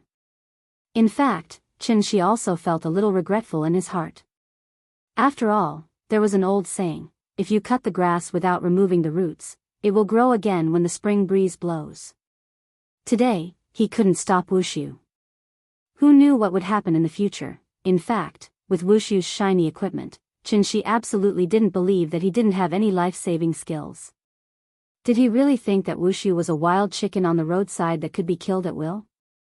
Therefore, Chen-shi could only make up his mind now. If he could meet Wushu again next time, even if he used underhanded tricks, he must suppress him. Today's situation must not happen again. Chen-shi recalled what he saw today while flying back to Shangjing. It was almost time. It was time to pick up Nyan from school. At the same time, far in the northernmost part of the earth, a figure suddenly appeared on an iceberg floating on the sea. It was Wushu. After successfully escaping from Daiyu Island, Wushu flew all the way here in one breath. If it wasn't for the fact that he used up so much energy, he would have directly flown to the moon. This place was already remote enough. Wushu looked around. After confirming that there was no one here, he heaved a sigh of relief and sat cross-legged on the iceberg. As soon as he sat down, Wushu felt a burst of tightness in his chest. He didn't even have time to take out a pill from his sumra mustard seed bag before coughing out a mouthful of blood. The blood splattered on the pure white iceberg. It was particularly dazzling. It was obvious that he had suffered a very serious internal injury. However, this injury wasn't caused by Chen-shi. It was caused by himself. Many animals would choose to use self-mutilation to escape when their lives were in danger. For example, geckos would cut off their tails, spiders would cut off their legs, sea cucumbers would spit out their organs, and so on. The reason why Wushu was able to escape from Chen-shi's eyes was because he used a method similar to this principle. That was blood escape. Using the blood escape would consume one's own essence blood. How important was essence blood to immortal cultivators? Wushu would never use it unless he had no other choice. He was forced into a corner by Chen-shi. However, no matter what, it was better to be injured than to die, right? At the thought of this, Wushu chuckled. He could not help but reveal a smug expression on his face. Baihong and Shui Xiang didn't know how to use this secret technique. He was the only one who knew how to use it. Mr. Chen, right? I'll remember you. You'll let me have 3 moves first, right? Just you wait. Next time, I'll let 300 divine generals attack you once, and then I'll let you have 3 moves first. I'll keep my word. Wushu looked up at the sky and threatened. However, he was so excited that he spat out another mouthful of blood. Do you think everything will be fine just because you've blocked the divine gate? He. At this moment, Wushu had reverted back to his crazy self. He was severely injured, but instead of healing himself, he sat on the iceberg and muttered to himself. Master once said, the soul mirror will be unsealed within 10 years. Let me calculate the time. 1 year in heaven, 8 years on earth. If that's the case, doesn't that mean I'll have to stay in the lower realm for a full year? Wait, doesn't that mean I'll lose 10 years of my life for nothing? No wonder no one wants to come to the lower realm. Yu Huan Tianzuan, oh Yu Huan Tianzuan, I'm going to lose big this time. You'll have to make it up to me when the time comes. Chapter 386. November 1st, Halloween in the West. Although many kindergartens were celebrating the Western Festival now, Donghua Gate Kindergarten did not promote the Western Festival in the park due to its pure bloodline. Therefore, for the children in the park, today was just a very ordinary day. The only thing worth noting was probably the temperature today. Because winter had arrived in Shangjing again. This year's winter was slightly later than last year, but as soon as November passed, the trees on both sides of the street shed their leaves one after another. They held up the graceful branches of the dead trees as if they were welcoming the coming winter. The cold wind blew through the corner of the street and rolled up some leaves that had not been cleared. Perhaps because the kindergarten was next to the Forbidden City, it was particularly quiet here. In the alley, pedestrians hurriedly walked by in 2s and 3s, as if they did not want to stay in the cold wind for a moment longer. The road outside the kindergarten was already filled with cars that came to pick up children from school. The parents sat in the cars to keep warm, and the cars breathed out heavy air. Only Chen-shi stood alone in front of the gate. He was wearing a black windbreaker, and he was standing like a javelin. At first glance, Chen-shi looked a bit like a security guard in front of the sales department. Ding ding ding as the pleasant bell rang, the park that had been asleep for a long time became lively again. The children were chattering about going home, and the teacher had to let them line up. Then, class by class, they came to the gate to look for their parents. Chen-Shi's side suddenly became lively. The parents scrambled to the side of the gate, wishing that they could immediately pull their children out from behind the iron gate. Chen-Shi was not in a hurry, and Ninian was not in a hurry either. This was because as soon as she walked out of the classroom, she saw Chen-Shi's figure as usual. Chen-Shi's figure, like a lighthouse on the sea, even if life was like waves and tides, he would always wait there firmly, silently waiting for Ninian to appear. Dad! Dad! Dad! Ninian stood on the steps, excitedly waving her small hands at Chen-Shi. The two brothers followed behind her, one on her left and one on her right. They looked like two incomparably loyal little guardians. The children of the older class had to walk last, so after most of the children had left with their parents, the three little fellows ran out of the school gate under the guidance of the teacher. As soon as she crossed the iron gate, Chen-Shi didn't even have time to hug her before the little girl very sensibly turned around and said to the teacher with a grin, "Goodbye, teacher." "Bye, Ninian, Wen-Wen, Ming-Ming, see you tomorrow, good. See you tomorrow." Unknowingly, the two brothers had developed the habit of not wanting to go to school if they didn't see Ninian. So now, the three children were all picked up by Chen-Shi. Gulao only needed to wait in the tea house. It was not that he was discriminating against ordinary kindergartens. It was just that the threshold for kindergarten teachers was too low. Naturally, there were good and bad teachers. Therefore, it was difficult for ordinary kindergarten's teachers to be as meticulous and patient as Donghua Gate Kindergarten. And this was the so-called professionalism.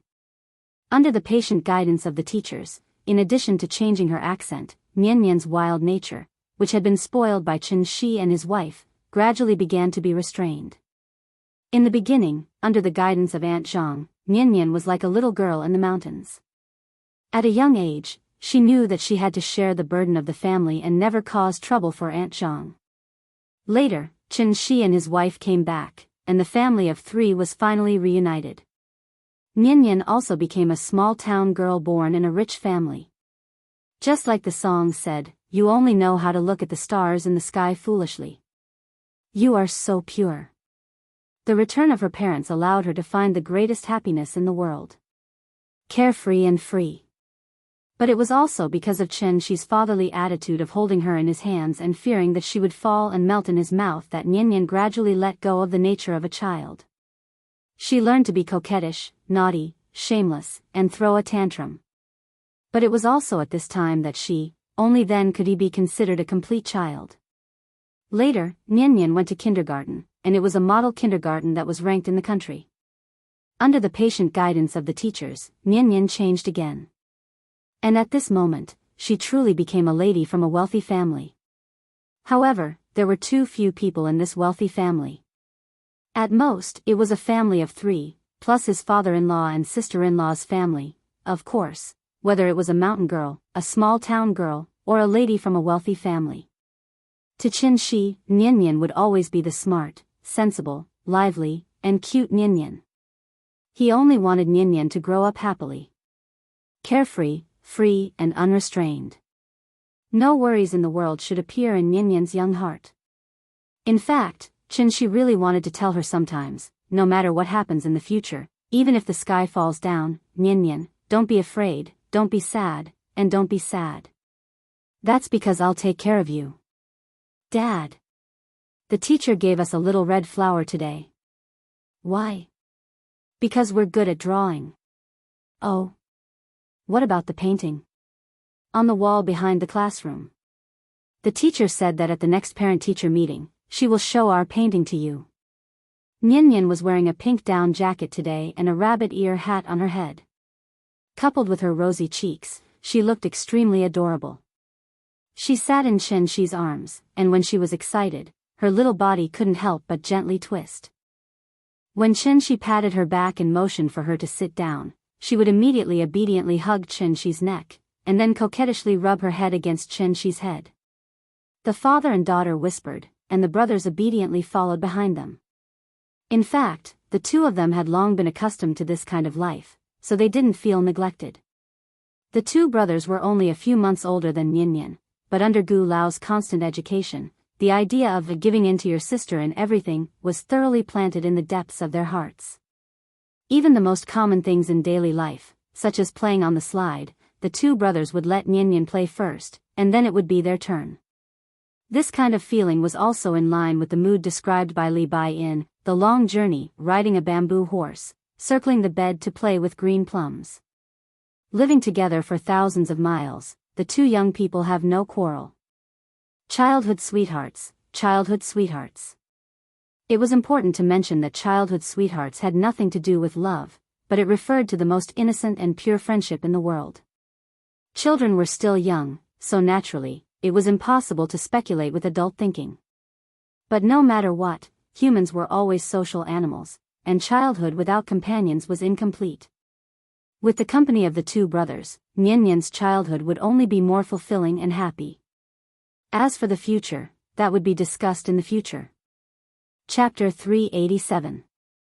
Now that the matters on Daiyu Island were settled, Qinshi's life returned to normal. The life of an ordinary person, naturally, it was dull and repetitive. Nian spent most of her time in kindergarten, so the tea house was fully taken care of by Qiao Yuan.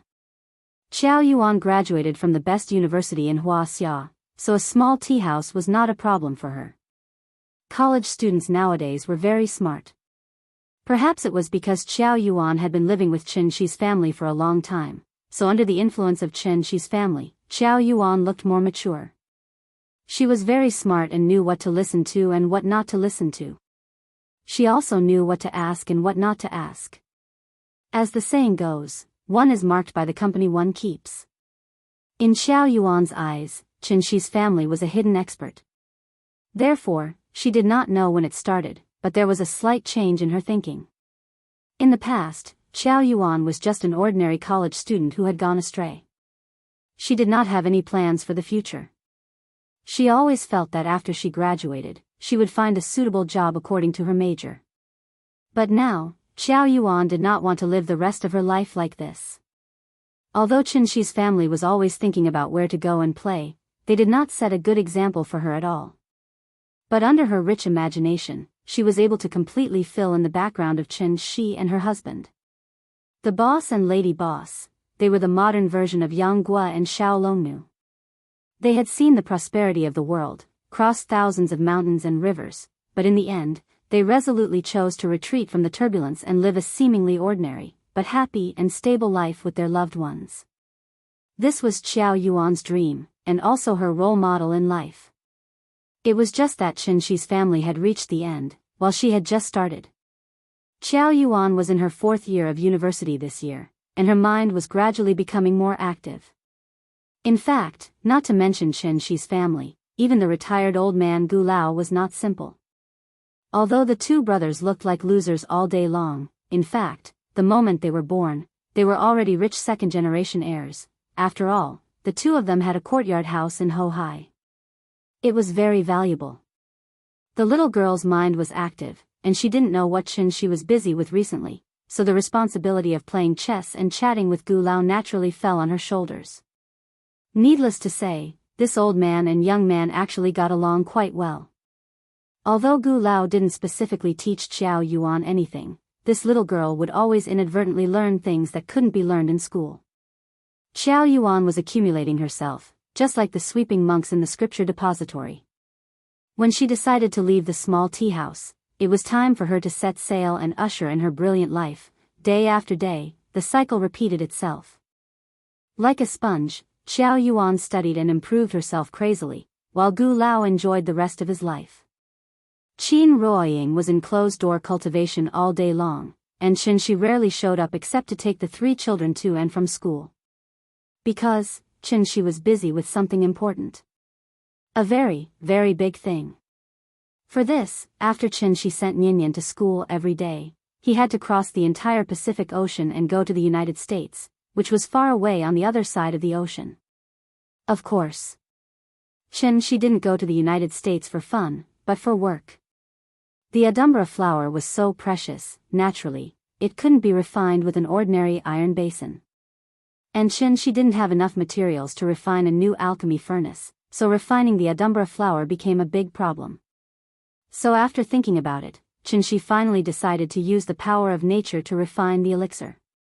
That was, heaven and earth as the furnace, nature as the work, yin and yang as the charcoal, all things as the copper. Therefore, the supervolcano in Yellowstone Park was his first choice. The so-called supervolcano was a large-scale eruption volcano that could change the world's weather after eruption and even threaten human beings. Yellowstone Park was once the world's largest national park, and Yellowstone Volcano was the world's largest supervolcano. Mount Fuji was an active volcano, but it wasn't a supervolcano, so it didn't have the qualifications to enter Qinshi's consideration. Refining elixir was a very complicated thing. The energy cultivation elixir that he refined in the past was actually rubbish, so Qinshi didn't care at all. Now that he finally had the best ingredients, Qinshi naturally had to pay 120% attention. Configuring the prescription, screening the ingredients, analyzing the medicinal properties, choosing the furnace, and so on. After doing all this preliminary work, Qinshi could officially start refining the elixir. This day, December 1st, Shangjing had just welcomed the first snow, but Yellowstone Park was already covered in snow. Looking around, the dense pine forests rose and fell, and the rolling mountains were covered in morning fog. Animal footprints crisscrossed the snowy plains, and hot springs rose and fell one after another. Because the world's largest supervolcano was buried below, Yellowstone Park had a wonderful scenery that was difficult to see in other places during winter. When the warm water vapor sprayed into the cold air, the water molecules would instantly solidify into a rain of small ice pellets, forming an extremely rare geothermal fountain. So what kind of park was this? It was simply a paradise on Earth. Yellowstone Park covered an area of up to 9,000 square kilometers, one-third larger than Zhonghai's 6,000 square kilometers. Because of the need to close off the mountains to cultivate forests, the park would be completely closed at the end of October and would only reopen in mid-December. During this time, only a few scenic spots could be visited. Therefore, when Qinshi arrived at the park, there was not a single tourist in the huge park. This was not the first time he had been here. After the volcanic eruption cooled down, it would produce hard and impermeable basalt. After rainfall, it would generally produce a large lake. Therefore, the crater of Yellowstone Park was not protruding like Mount Fuji, but hidden under Yellowstone Lake. It could even be said that the entire Yellowstone Park was located on the crater of the volcano. Qinshi plunged into Yellowstone Lake, then followed the tunnel he had previously dug and quickly flew underground. The reason why it was called a supervolcano was because there was a magma reservoir with a diameter of 70 kilometers and a thickness of about 10 kilometers below the crater. In fact, a volcano was like a pressure cooker. Once the internal temperature rose to a certain level, the magma inside would instantly erupt. Qinshi set up a restriction in the magma reservoir. Then, he put all the medicinal herbs he had collected during this period of time inside, such as the Adumbra flower, bloodthorn grass, ginseng flowers, and all kinds of precious medicinal herbs that could be found in the world. Rare and precious treasures were produced from the earth. With the calcination and extraction of the underground fire essence, coupled with the continuous washing of the spirit energy of heaven and earth, the medicinal properties of the medicinal herbs could be released most effectively. Qinshi used the restriction to bind the medicinal properties and continuously quenched and compressed them together. The released medicinal properties would gradually change from a gaseous state to a liquid state, and finally to a solid state. When the medicinal herbs were exhausted, it was time for the elixir to be produced. What was the most important thing in alchemy? It was neither the medicinal herbs nor the technique. It was the last step before the elixir was formed. Because this was not an ordinary Chinese medicine, the moment the elixir was produced, it was like forcibly opening the lid of the pressure cooker. Boiling hot steam would instantly rush out. What Qinshi had to do was to smoothly take the elixir out of the furnace from this boiling hot steam. It sounded very simple. But what if the steam was replaced with the spirit energy of heaven and earth? The Adumbra flower's grade was very high, and the elixir it produced was at least a 9th grade elixir. Thus, the accumulation of more than 3,000 years would completely erupt the moment the furnace was opened, along with the elixir. If Chen Shi did not immediately take the elixir and use a secret technique to bind the elixir, then the medicinal properties of the elixir would rapidly dissipate, turning back into spirit energy and dissipating into heaven and earth. And precisely because of this, when cultivators refined high-grade elixirs, they would usually use a high-grade alchemy furnace. On one hand, it was to extract the medicinal properties more effectively. On the other hand, it was for safety reasons, using the alchemy furnace to resist the impact of the elixir when it was produced. Chen Shi did not have an alchemy furnace, so he could only do it himself. This was a battle. It was a battle between Chen Shi and the elixir. If he could not successfully take the elixir from the sudden explosion of spirit energy, if it was light, the elixir would be destroyed, and if it was heavy. Chapter 388. The interior of the volcano might be different from what many people imagined. It was hollow, like an iron box, and it was filled with boiling magma. The so-called magma was actually a silicate substance that had melted into a molten state due to high temperature. It would show different colors according to the temperature. The higher the temperature, the lighter the color. Under the illumination of the flames, the magma reservoir buried under Yellowstone Park was a colorful underground world. In addition to the red magma, the magma reservoir was mainly red and yellow. The yellow was sulfur, and the red was iron. In addition, there was a black substance at the top of the magma reservoir. This black substance was the surface of the rock formed by the cooling of the gas. Yellowstone Park's supervolcano would erupt once every 600,000 years. The last time was about 630,000 years ago. Therefore, this supervolcano had entered the eruption cycle and could erupt at any time. Scientists had used computers to simulate the eruption. Once the supervolcano in Yellowstone Park erupted, 90% of the people within 1,000 kilometers would not be spared. Most of them would die from inhaling the volcanic ash, which would cause their lungs to solidify. In other words, most of the United States would become a land of death. There was no chance of survival. After the eruption, the volcanic ash that was spewed out by the magma would drift to every corner of the Earth within 2 days. Then, the nuclear winter would arrive. The thick volcanic ash would cover most of the world. Sunlight would not be able to reach the Earth. A large number of animals and plants would begin to die, and black acid rain would cover the entire world. This process would last for at least 3 to 6 months. In other words, once the supervolcano erupted, not only would the United States suffer, but the entire world would fall into a food crisis. The disaster movie, 2012, had already shown this point. After all, Chen Shi was not a geologist. Therefore, when he chose the location of the pill refinement, he only focused on finding the largest volcano and did not consider other problems at all. The refinement of the pill had reached the final stage. Chen Shi floated at the top of the magma reservoir. The ball of light directly below him was the heaven and earth furnace that he had set up. In addition, he had even set up a spirit gathering formation here. With Yellowstone Park as the center, all the spirit energy within 100 miles flowed into it, so that the entire magma reservoir was filled with rich spirit energy of heaven and earth. It was like a balloon that had been stretched to its limit, and could explode at any time. Lava surged and earth fire raged. Heaven and earth were the furnace, and spiritual energy was the charcoal.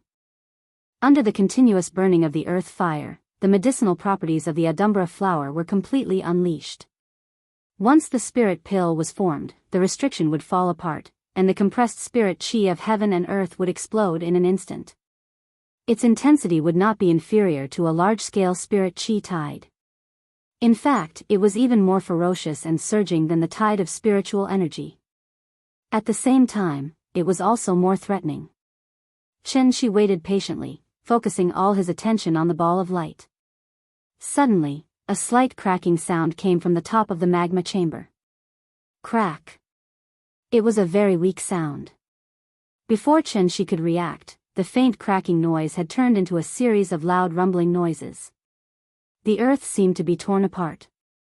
Immediately afterward, the volcanic passage that had been deposited for hundreds of thousands of years came alive again.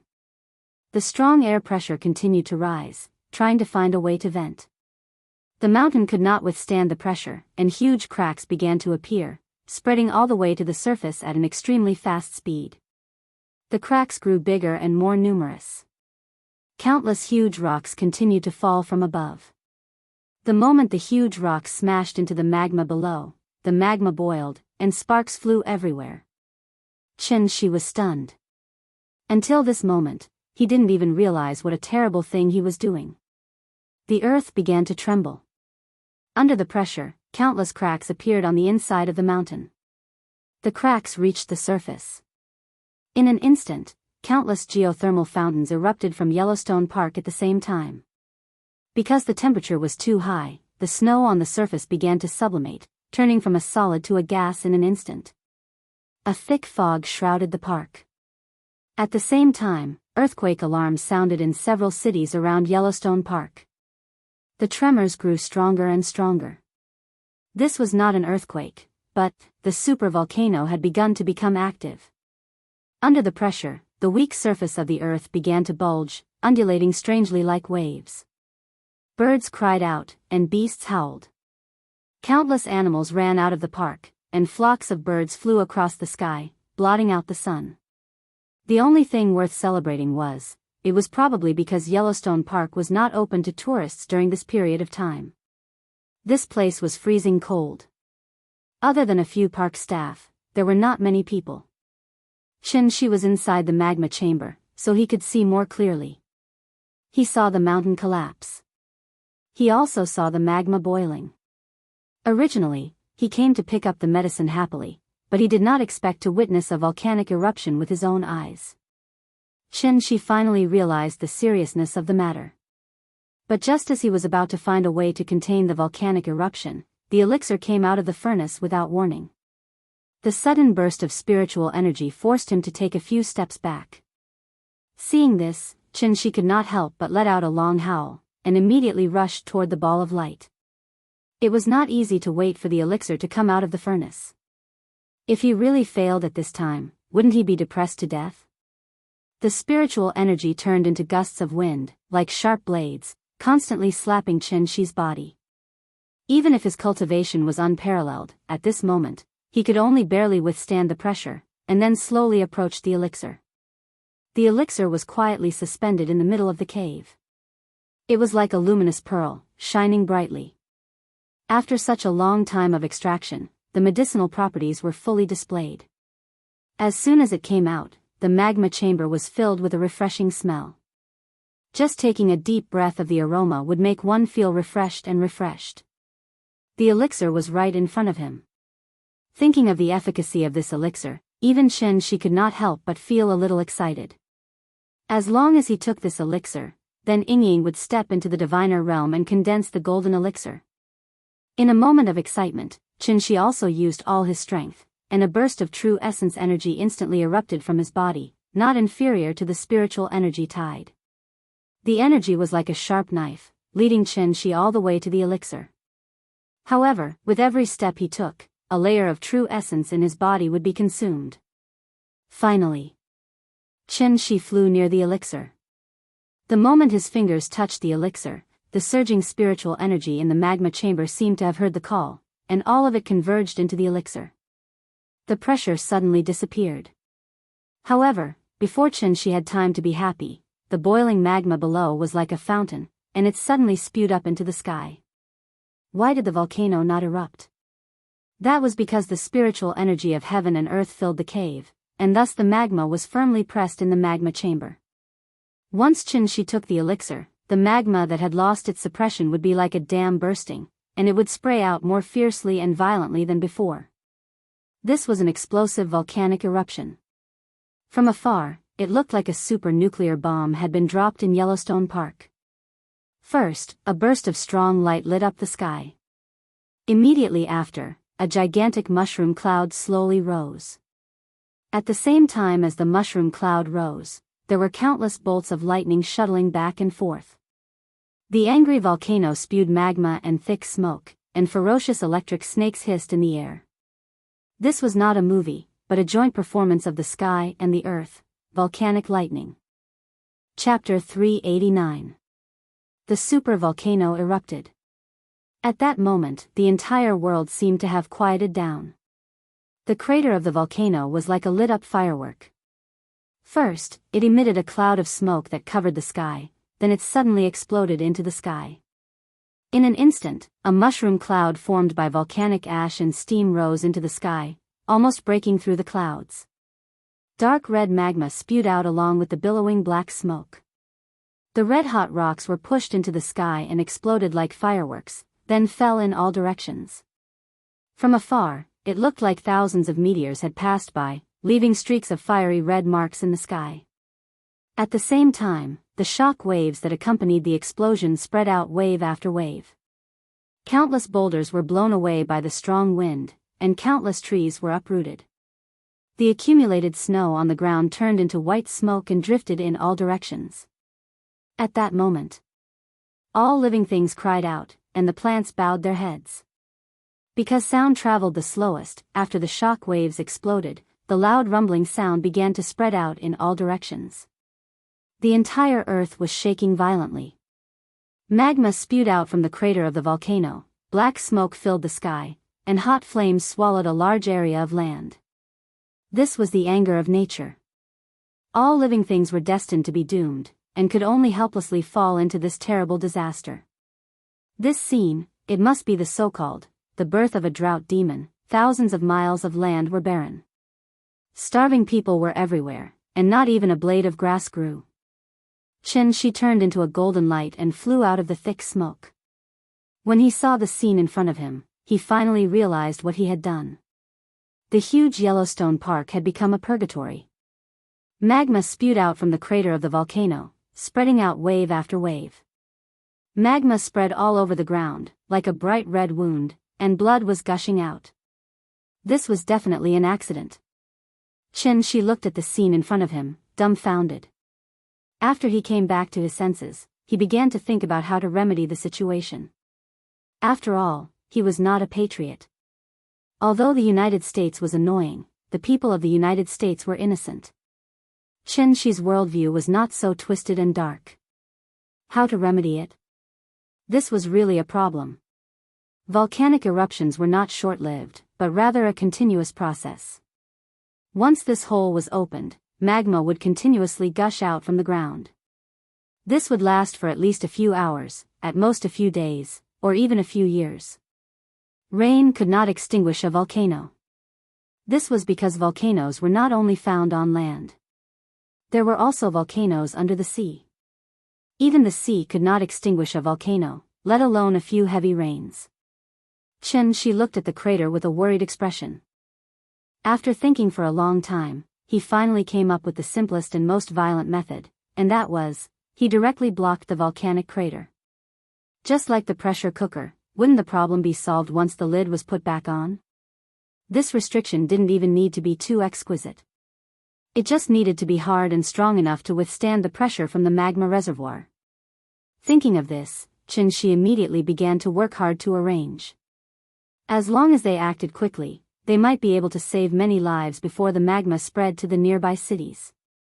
While Shi was busy cleaning up the mess, Karakoram. This was a place Shi was very familiar with.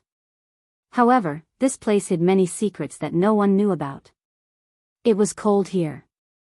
Other than the snowy mountains that had not melted for thousands of years, there was only the blue sky and white clouds.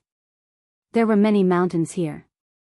After climbing over a tall mountain, one would see countless tall mountains.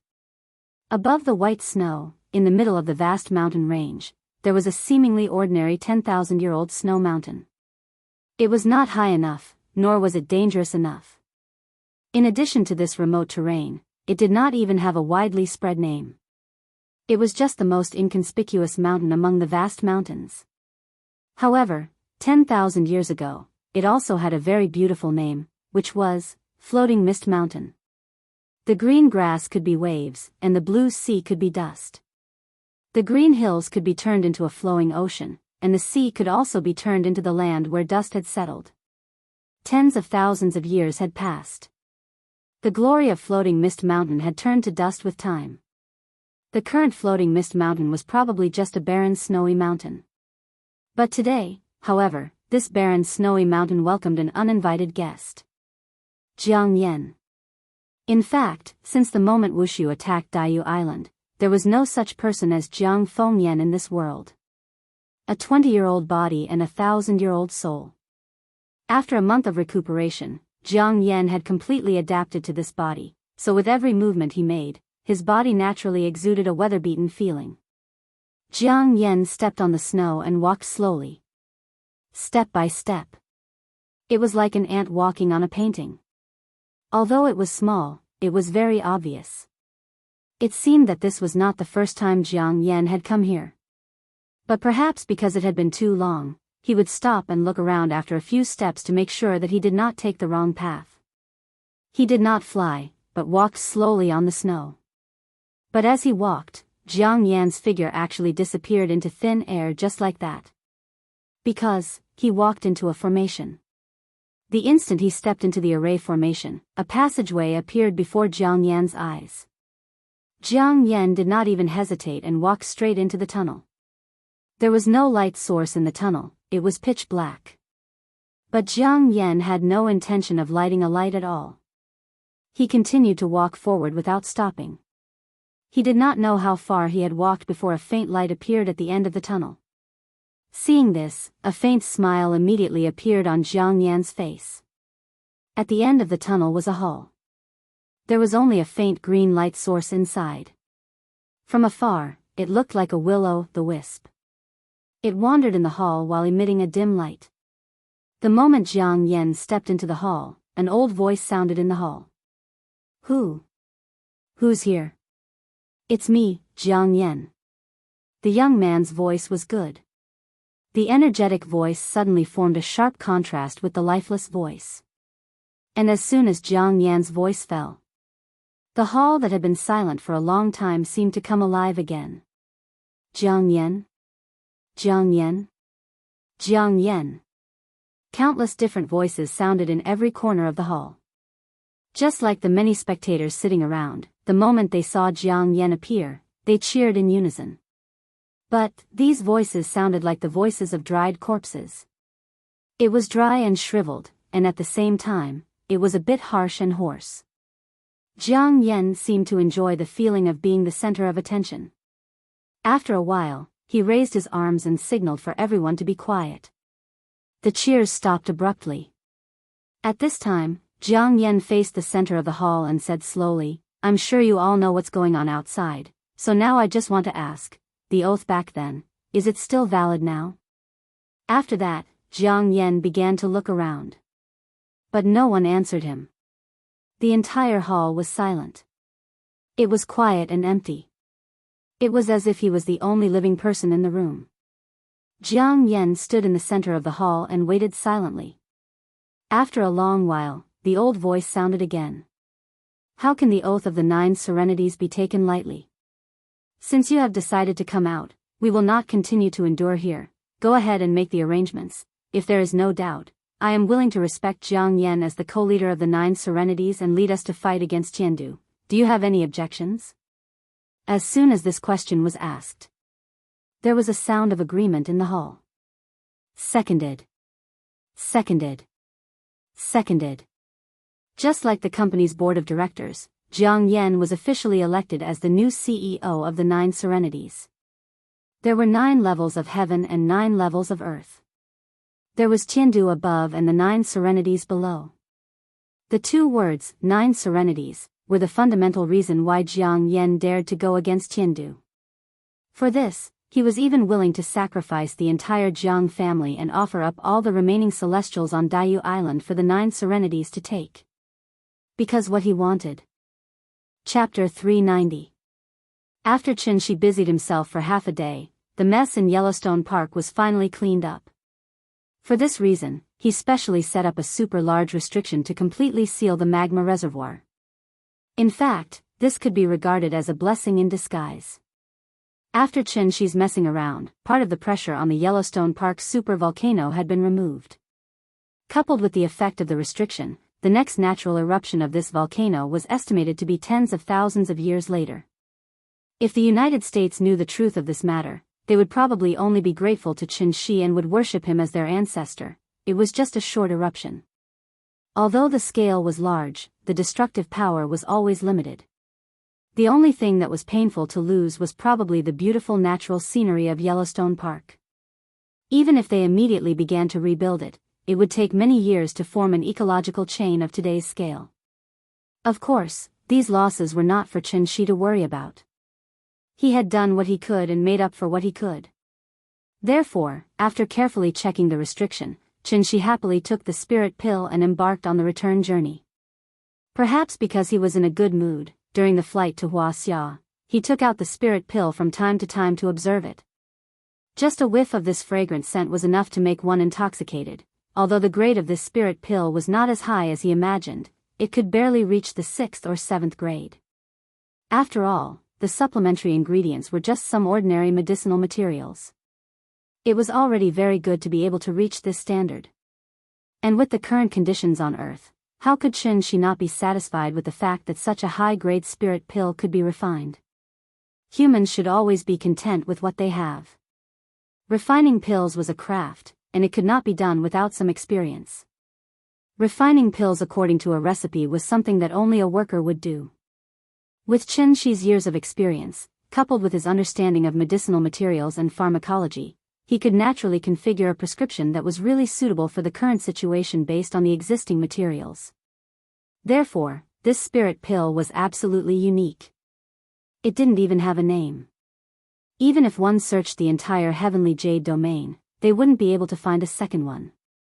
Naturally, the naming rights fell to Chen-shi. However, he didn't have any fancy ideas at all. He didn't even bother to come up with a name. He directly began to think about how to divide up the spirit pills. There was only one spirit pill, but it could be divided into several portions. He cut it in half and gave the other half to Yingying. The remaining half would be divided into 3 parts, one for him and one for Ninian. Then, the last portion would be cut in half. One half would be given to his father-in-law and the other half would be given to Madame Jiang. His sister-in-law had already eaten the heaven and earth treasure before, so she had indigestion. Therefore, Chen-shi directly ignored Qin Shueching this time. As for Big Cat and Big Head, their cultivation levels were too low, so it was enough for them to eat some energy cultivation pills. Thinking of this, a name suddenly popped up in Chen-shi's mind. Lin Xian. After such a long time, Lin Xian should have stepped into the middle stage of the qi refinement realm, right? Should he cut Madame Jiang's portion in half and give half to her? Chen-shi seriously thought about this problem. As he thought about it, he unknowingly returned to Shangjing. During this period of time, as long as he sent Ninian to school, Chen-shi would immediately go home to accompany Qin Ruoying to cultivate. Since he was already out today, why not go to school and see how Ninian's class looked like?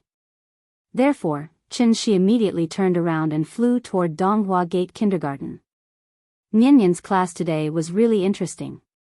It was a theme class. The content of the theme was, My Mom and Dad. This was the most common class in kindergartens. It was mainly to guide children to understand themselves and others correctly, to develop a close and cooperative attitude toward others and society, and to learn the preliminary interpersonal skills. Since the correct child wanted to get to know others, the first thing to do was to start with the people around the child, which was their parents. That was why today's class was held. Previously, the teacher had already taught the children how to draw a family portrait, so today they picked up their own painting and introduced their family members to everyone in turn. The content of the class was actually quite simple. It was nothing more than the teacher asking questions, and the children standing up to answer. Of course, the questions were also very simple. For example, who is the person in the painting? What does it have to do with you? Is it good for you? What do they like to do the most? The children stood up one by one to answer. Chen-shi hid outside the classroom and listened to every word with great interest. Finally, it was Ninian's turn to stand up. The little girl did not have stage fright at all. She pointed at the person in the painting and answered the teacher's questions generously. When the teacher asked her, What does Dad like to do the most? The little thing opened its mouth and replied, Daddy loves to cook the most. Dad's cooking is delicious. I like Dad's cooking. Then do you like Dad's cooking more? Or do you like Dad more?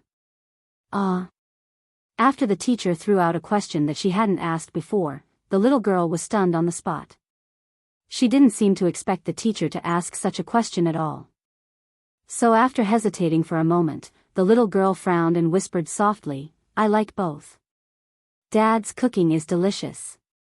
I like Dad. The moment he heard this sentence, the expression on Shin-Shi's face was very rich. So if your father doesn't know how to cook, you won't like him? The little girl's answer wasn't wrong, but it wasn't perfect. After the teacher's guidance, she finally realized the importance of her father, so she quickly nodded and affirmed, even if Dad's cooking isn't good, I like Dad. Children's words carried no harm. It was actually quite interesting to listen to children talk when they had nothing to do. After the little girl sat down, it was the brothers' turn. Because they were twins, the two of them drew a picture together. The teacher asked questions as usual, but she didn't expect to make a mistake here, and that was, she didn't find out the child's family situation clearly. Therefore, when the teacher casually asked who was the father, the brothers exploded on the spot. We don't have a father. Old Gu didn't teach them this, and the old man wasn't so petty. In fact, it was Gu Yao who taught them this. Perhaps it was because she quarreled with Xia Kaiji when she was alive, so Gu Yao had been holding back her resentment after she died, so she would instill this idea in the brothers from time to time. Of course, they had to listen to what their mother said. So, they didn't have a father. When the brothers shouted this sentence in unison, the teacher knew that something bad had happened. Sure enough. As soon as the brothers finished speaking, the other children were surprised and started to talk about it. Teacher. Is he a wild child without a father? Mom told me before. If I'm taken away by bad people, then I'll lose my parents and can only become a wild child. Wild child. He's a wild child. Wild child. In recent years, the divorce rate had been increasing, and the impact of parents' divorce on children was definitely the most profound and heavy. This was a sensitive topic. Therefore, the kindergarten teacher paid attention to this issue, and even specifically investigated the family situation of each child before entering school. She didn't think much at that time, and directly said the names of Xia Kaiji and Gu Yao. He never thought that the brothers wouldn't recognize this father at all. Chapter 391. Schools nowadays paid attention to humanized teaching. Whether it was kindergarten, primary school, or secondary school, a qualified teacher would always prevent the children from facing these problems directly. Of course, there were also many retarded teachers who would not care about these details at all. Knowing that there were children in the class who had lost their father at a young age, the teacher still assigned similar essay topics, such as, my father, I want to tell you, father's love, and so on. If this was not retarded, then what was? How should the children write? Should they rely on their imagination to make it up? In fact, this was not an essay at all, but a sharp knife inserted into the children's chests. The children were still so young. If they could enlighten and encourage themselves to successfully walk out of their psychological trauma, then all the child psychologists in the world could be fired. According to the education philosophy of Donghua Gate Kindergarten, this kind of situation was absolutely not allowed to happen. Once the principal found out, the teacher would immediately pack up and leave. Therefore, after hearing the brothers shout that they did not have a father, even the teacher was shocked. It was human nature to be exclusive. Most of the children in the class were either rich or respectable. They had lived in different circles since they were young, so naturally, they were more exclusive than ordinary children. Without a father, the brothers were the outliers in the eyes of this group of children. Outliers would always be excluded. When the children shouted, wild children, for the first time, the brothers were labeled as outliers on their foreheads. Regarding this problem, the brothers were very calm. The two of them stood upright in the middle of the classroom, and there was no intention of avoiding the gaze in their eyes. Because in their eyes, this was the truth. And the facts also proved that they only needed their mother and grandpa. Of course, the brothers did not have much of a reaction, mainly because they had not experienced what Nyan Nyan had experienced. They had not been ridiculed and ostracized by children of the same age, so naturally, they did not understand that the words, "no father," could not be said casually. The class suddenly became lively. Seeing this, the teacher could only quickly signal for everyone to be quiet. But at this moment, the little girl at the side suddenly flipped out. "Don't talk nonsense." Nyan stood up from her seat and then shouted at the class with righteous indignation, "They are not wild children." The little girl was very angry. On one hand, it was because the two brothers were the closest to her. On the other hand, it was because she had a deeper understanding of the word wild child. She didn't like those 3 words, so naturally, she wouldn't allow others to say that about her little friend. Wenwen and Mingming's father is on a business trip. My father used to go on business trips too. He only returned after a very long time. That's why they called me a wild child. Let me tell you, I'm not a wild child. My father is back. He comes to school every day to bring me home.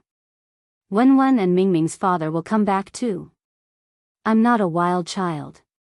They are not wild children. We are not wild children.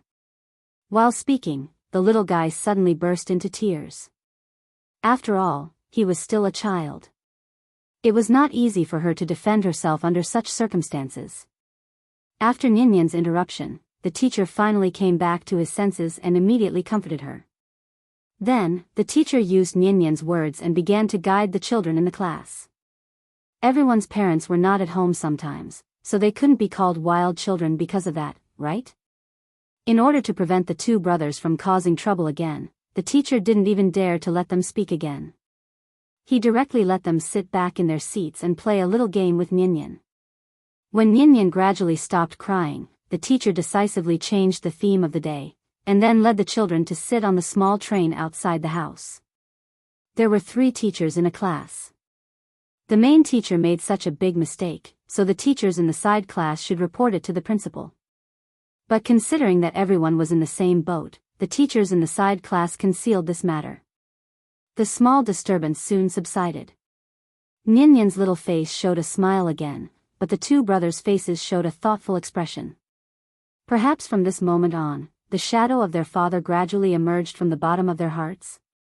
She was like a bystander, silently watching the whole process. To be honest, when he saw Nyan stand up and passionately defend the 2 brothers, he, as a father, was really shocked. That feeling was hard to describe. In short, Nyan's performance today made him very satisfied. He didn't raise his daughter in vain. Dad will always love you. Forever and ever. Happy, she called the big cat who had been squatting on the wall pillar and dozing off. Then, he scraped a layer of skin from the elixir and threw it to the big cat. This guy was lying on the school wall every day, doing nothing but sleeping. Today, the leader happened to be inspecting, so he was happy and gave it such a big gift. It was really a blessing from the sky. The big cat happily jumped around She's feet like a dog. She was waiting for the little guy to finish school while thinking about the 2 brothers. He really had to find time to talk to old Gu. Regardless of the grudge between Xia Kaiji and Gu Yao, the child was innocent. How could he instill such thoughts in the child? This kind of thinking was unacceptable. She was seriously thinking about the child's education, but he didn't notice. He hadn't been in seclusion for a long time to seek a breakthrough. He clearly had an epiphany some time ago on Daiyu Island. Now, he only needed to concentrate on seclusion, and the day he came out would be the day he reached insightful emptiness. But even so, she still didn't plan to go into seclusion. Because he had to pick up Nyan from school every day, cook for Nyan, and play with Nyan, these trivial matters took up too much of his time, and made him live more and more like an ordinary person. The life of an ordinary person was trivial, nothing more than some household chores. He could even do nothing all day, just stay outside Nyan's classroom and watch his daughter grow up day by day. Actually, to put it bluntly, in his current state, he didn't deserve to be a cultivator at all. Cultivation didn't just fall from the sky, it had to be accumulated bit by bit. It was also because of this that Qin Shueqing sometimes felt very strange. Did Qin really not need to cultivate? Nian was very cute. But because of Nian, did he really have to completely give up on cultivation? As a qualified martial arts fanatic, her sister-in-law really didn't understand Qin's approach, so she also talked to Qin. In this regard, Qin's attitude was more resolute than she imagined. Nian was indeed more important than cultivation. If he had to choose between Nian and cultivation, Qin would also choose the former without hesitation. You say it's trivial, but I say it's deep and meaningful. Probably only Qin himself could understand the meaning behind it. You're under too little pressure. This was the last sentence Qin Shuiqing said to Qin before she went into seclusion. Because in her opinion, Qin was simply a nouveau riche. Once he had a little money, he began to forget himself. He was busy taking the child around all day and didn't care about his own career at all. One had to know that his current stability came from his previous accumulation. Once these accumulations were exhausted, was he going to take the child and sell vegetables on the streets? This was the difference in values. Chapter 392. December 22nd, Winter Solstice. Although this year's winter came late, the snowfall was not much worse than last year's. Snow fell like goose feathers. After a night, a thick layer of snow piled up in the alley. The little guy had been talking about skating all day, but he did not know that the ice rink in Hohai would not open for another month. Everything was the same as usual. After the little guy cuddled with Qin as usual, he got up and went to school. Qin stayed behind the wall until he finished watching the little guy do his morning exercises. Then, he slowly strolled back to Dongming Alley like an ordinary person who got up early for a walk. But what was different from usual was, Qin met an acquaintance at the entrance of the alley today. Mr. Qin, long time no see. The person was Jiang Yan. Jiang Yan was wearing a long black down jacket and a gray wool hoodie on his head, hiding his long hair. Jiang Yan's current appearance, he looked no different from the young people you could see on the street. The only difference was that he still had an outstanding temperament that was as deep as the abyss. Why are you here? Qin never thought that Jiang Yan would come to Shangjing and even find him at his door. So the moment he saw Jiang Yan, he was a little surprised. Could it be that this old guy had been stuck in the soul crystal for too long and wanted to wander around after taking over his body? Actually, it's like this. After I took the elixir you gave me, I realized that this elixir was extraordinary. You must have added a lot of rare herbs in it, right? Jiang Yan laughed. After seeing Qin extend his hand and make a please gesture, he immediately followed Qin into the courtyard. The visitor was a guest, so he had to at least show some basic courtesy. So, Qin led Jiang Yan to the main hall and made him a pot of tea. I did add a lot of things, but they are just some common herbs. The most important thing is your adumbra flower. After hearing Qin's words, Jiang Yan immediately laughed and said, the Jiang family doesn't have such exquisite alchemy skills like yours.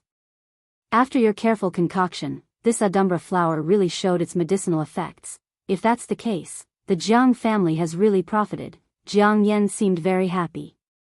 Seeing this, Qin laughed a few times. She was too lazy to be polite with him. As long as he was happy, it was fine. In fact, after Qin thought that this elixir would definitely end up in Jiang's stomach, he cut the Jiang family's portion in half, and planned to leave the other half for Lin Xian.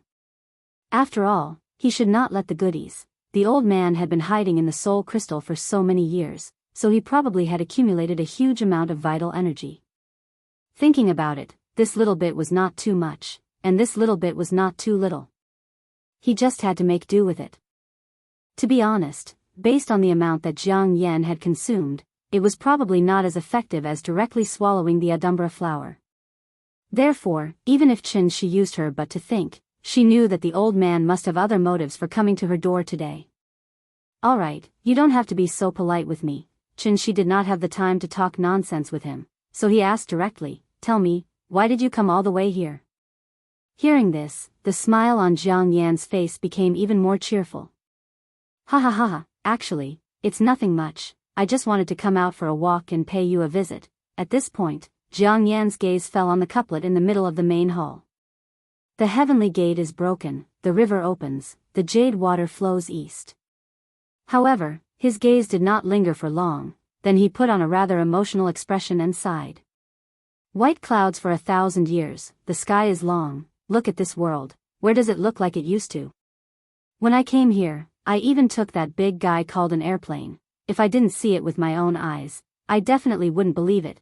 Now, even mortals can ride the clouds and travel thousands of miles in a day. It's just like what the ancestors said, a day in the mountains is 1,000 years in the world. I think it's time for Daiyu Island to change its philosophy. The Jiang family can't always live in the past. We should try to integrate into the present. The old man was a chatterbox, and once he opened his mouth, he would not stop muttering.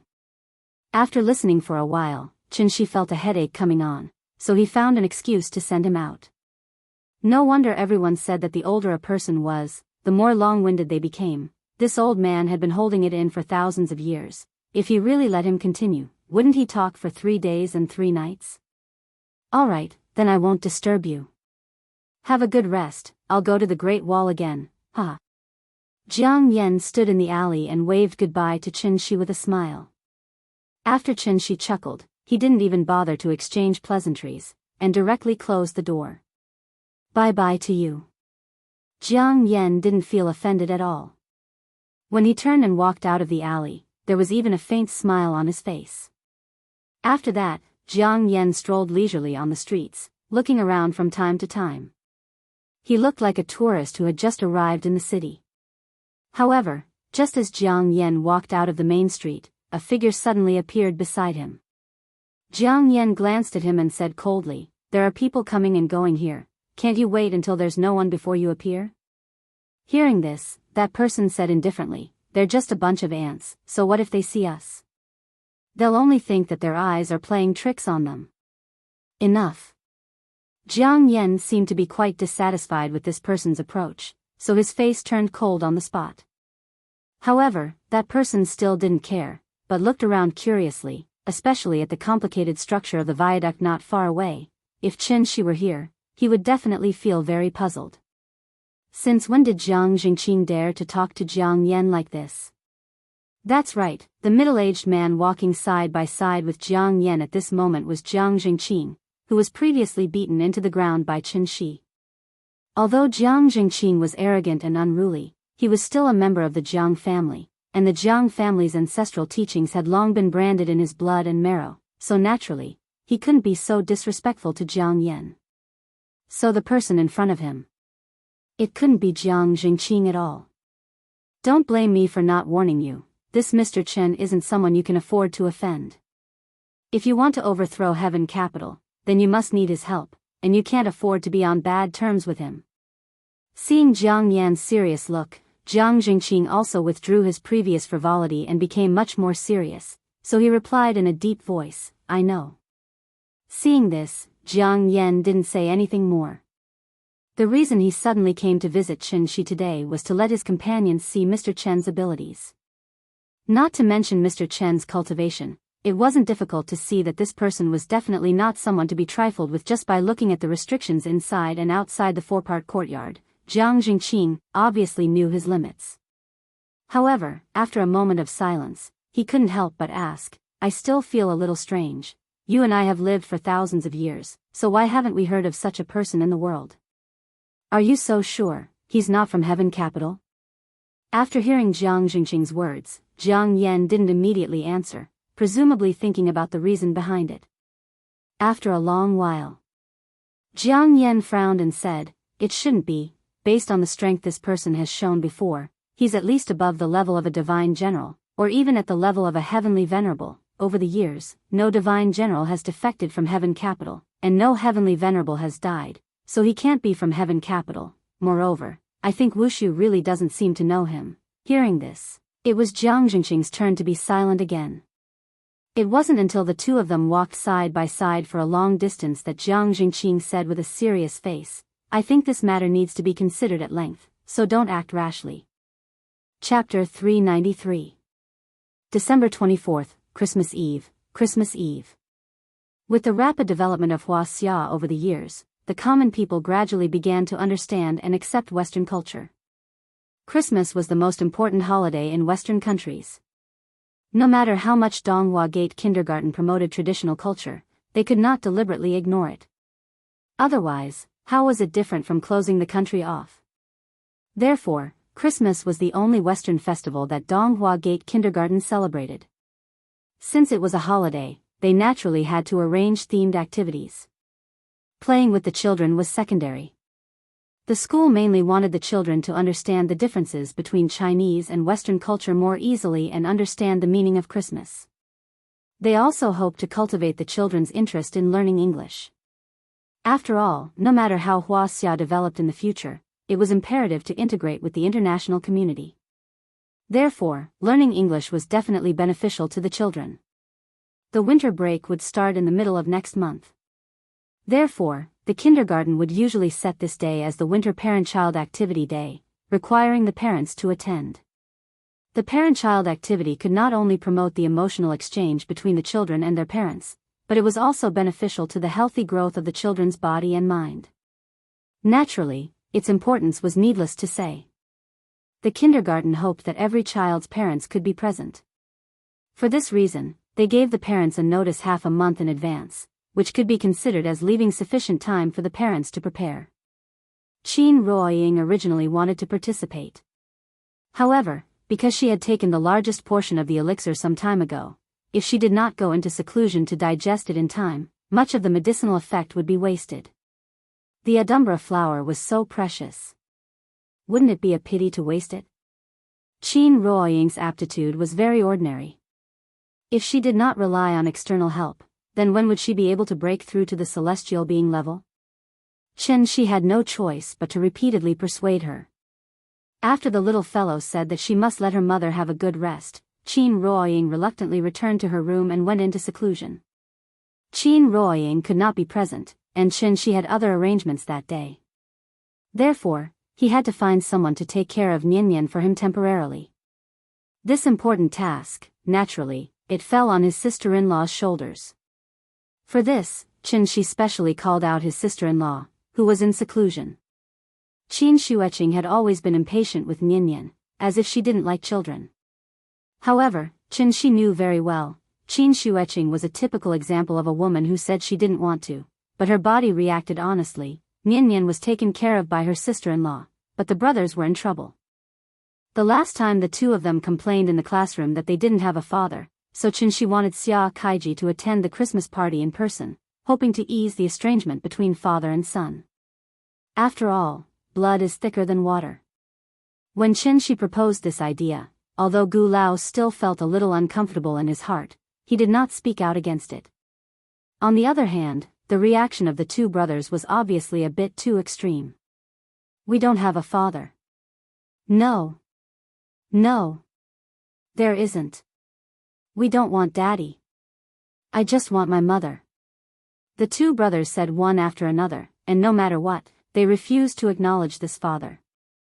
This made Xia Kaiji, who was hiding outside the tea house, so sad that he shed tears. When he received Chen Shi's call, Xia Kaiji was full of joy, thinking that Gu Lao had finally forgiven him. Unexpectedly, the children actually refused to acknowledge him. How could Xia Kaiji not feel sad?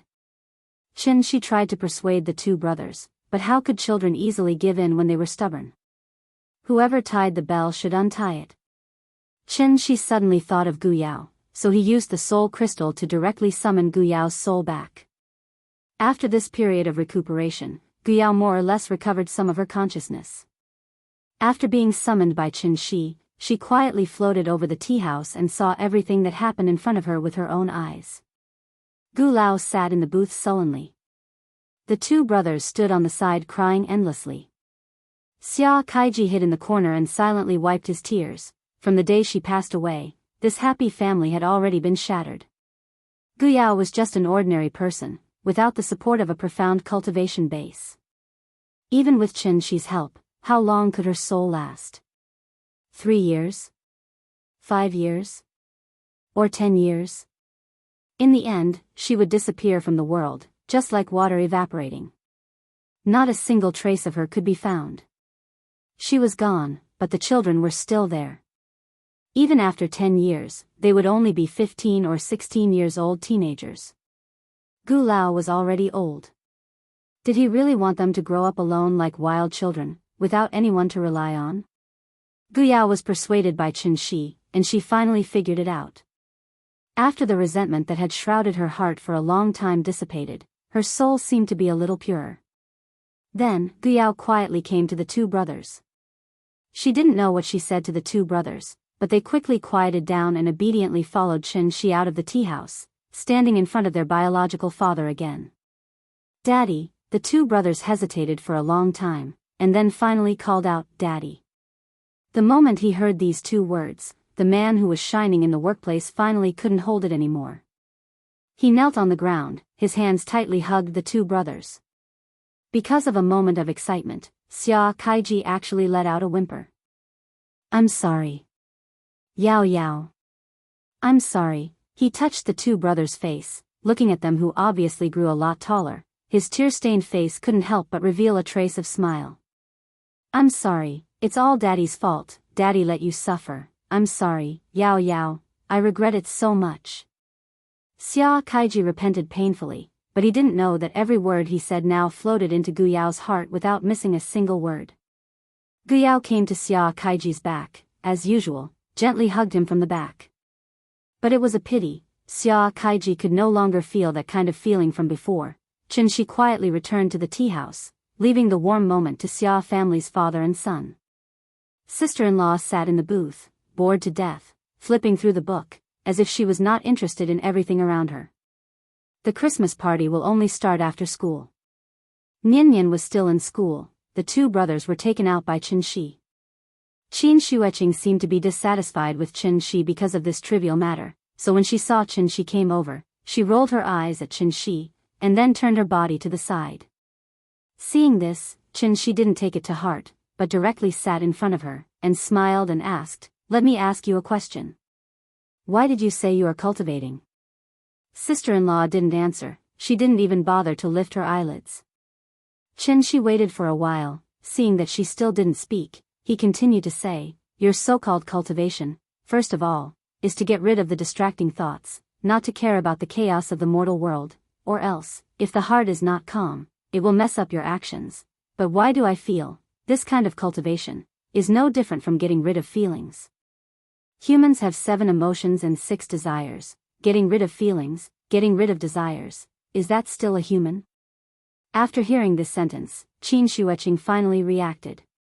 She looked at Qin Shi with a speechless face, and just as she was about to say something, Qin Shi stood up and walked out. Before she left, Qin Shi didn't even look back as she threw down a sentence. This situation was very similar to the last time they talked. "I'll also leave you with a sentence. Who doesn't cultivate in life? Through the years of wind, frost, rain, and snow, feel the mellow and long life, the gains." Chapter 394. 7:00 in the evening. The lanterns were lit, and the night was still dark. Shangjing City was shrouded in darkness, and the Forbidden City was sleeping soundly. Donghua Gate Kindergarten, which was only a street away from the Forbidden City, was brightly lit and lively for the first time today. The children had just finished dinner when the Christmas-themed party slowly began. Shangjing's winter was very cold, so the party could only be held in each class. Under Qin Shi's repeated requests, Qin Shueqing reluctantly walked into the classroom. It had to be said that Qin Shueqing's image was indeed very outstanding. As soon as she stepped into the classroom, she successfully attracted everyone's attention. The classroom, which was noisy before, instantly became much quieter because of this. Which child's parent is this? So beautiful. Why haven't I seen her before? Is she a star? I don't know, this is the first time I've seen her. Look, she's here, she's here. In the classroom, regardless of gender, age, everyone couldn't help but look at Qin Shueqing a few more times. There were indeed many good-looking people in this world. Almost all of them were beauties in magazines and on TV, but it was extremely rare to see a beauty in real life. Beauty was one thing, but the other was because of temperament. When a living person stood in front of you, the temperament she exuded would directly affect the overall beauty of this person. Qin Shueqing was indeed very beautiful. But what was really eye-catching about her was actually her temperament, which was like an iceberg. Extremely beautiful, but at the same time daunting. She was like a holy mountain on the plateau, which could only be looked up at, but could not be climbed. Auntie. Auntie. I'm here. As soon as Qin Shueqing walked into the classroom, the little girl immediately noticed her, so she excitedly waved her little hand at her. Seeing this, Qin Shueqing went straight to the little girl and sat down. Qin Shueqing had always been indifferent to the little girl, but this little girl was very affectionate to her. Therefore, as soon as Qin Shueqing sat down, the little girl very intimately lay on her lap, then raised her little head and asked in a coquettish voice, "Auntie. Where's Daddy? Why isn't Daddy here?" "Don't worry, he'll be here soon." "Oh, okay." Hearing this, the little guy nodded obediently, then reached out to pick up a piece of candy from the table and handed it to Qin Shueqing. "Auntie, have some candy." "No need, I've already eaten." Oh, after not seeing each other for a long time, the little fellow wanted to be intimate with Qin Shueqing, but she didn't expect that Qin Shueqing was still indifferent to her. However, the little boy did not mind at all. Instead, he stuck close to Qin Shueqing and started to play by himself. "Hello, Miss Qin." Xia Kaiji had already met Qin Shueqing before, so he nodded to her politely. However, he was tactful and didn't try to talk to Qin Shueqing. After greeting her, he continued to whisper with the two brothers. Xia Kaiji didn't strike up a conversation with Qin Shueqing, but Wang Junsheng and Zhao Ziyu couldn't hold it anymore. In front of a peerless beauty, as a normal man, how could he not let his imagination run wild? What's more, the two of them had always felt that they were superior. They were rich and powerful, so naturally, they wouldn't shrink back just because Qin Shueqing showed a sour face. "Hello, are you Nianyan's aunt?" "I am." Wang Junsheng tried to talk to Qin Shueqing with the help of the child. However, before he finished speaking, Qin Shueqing said coldly, "Not interested." After that, Qin Shueqing closed her eyes directly and sat in the classroom with her eyes closed. Wang Junsheng was given the cold shoulder and had no choice but to get together with Zhao Ziyu resentfully. Although the two of them were nearly 10 years apart, they had the same bad ideas. Therefore, after giving Wang Junsheng a look, Zhao Ziyu secretly took out his cell phone and prepared to secretly take a photo of Qin Shueqing for investigation. However, the moment Zhao Ziyu turned on the camera, a stream of vital essence hit the cell phone, causing the screen to turn off. Zhao Ziyu fiddled with the cell phone for a long time and found that it couldn't be turned on. He had to take a deep look at Qin Shueqing, trying to remember her appearance.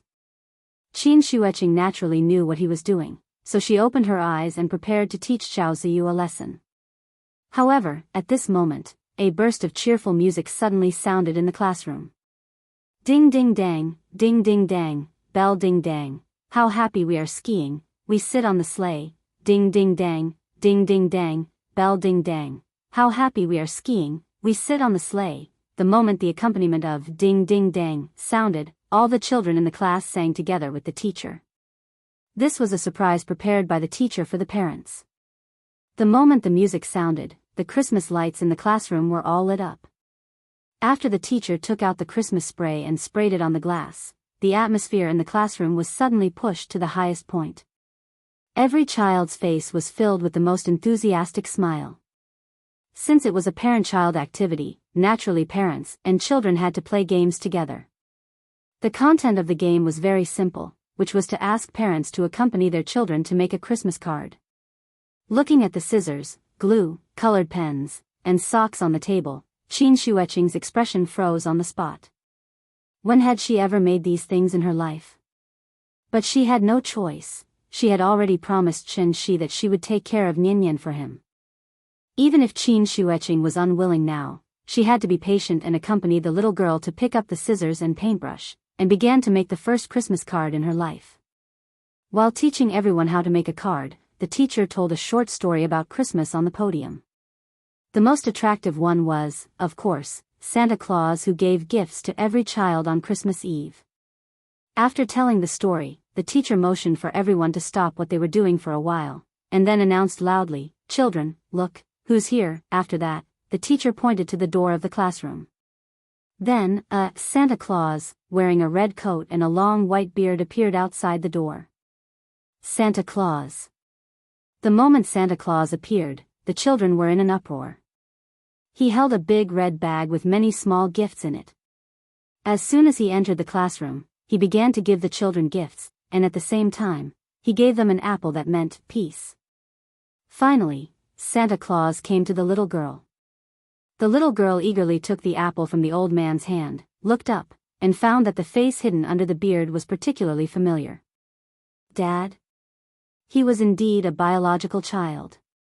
Even if she was wearing a beard, the little girl still recognized him at a glance. Dad!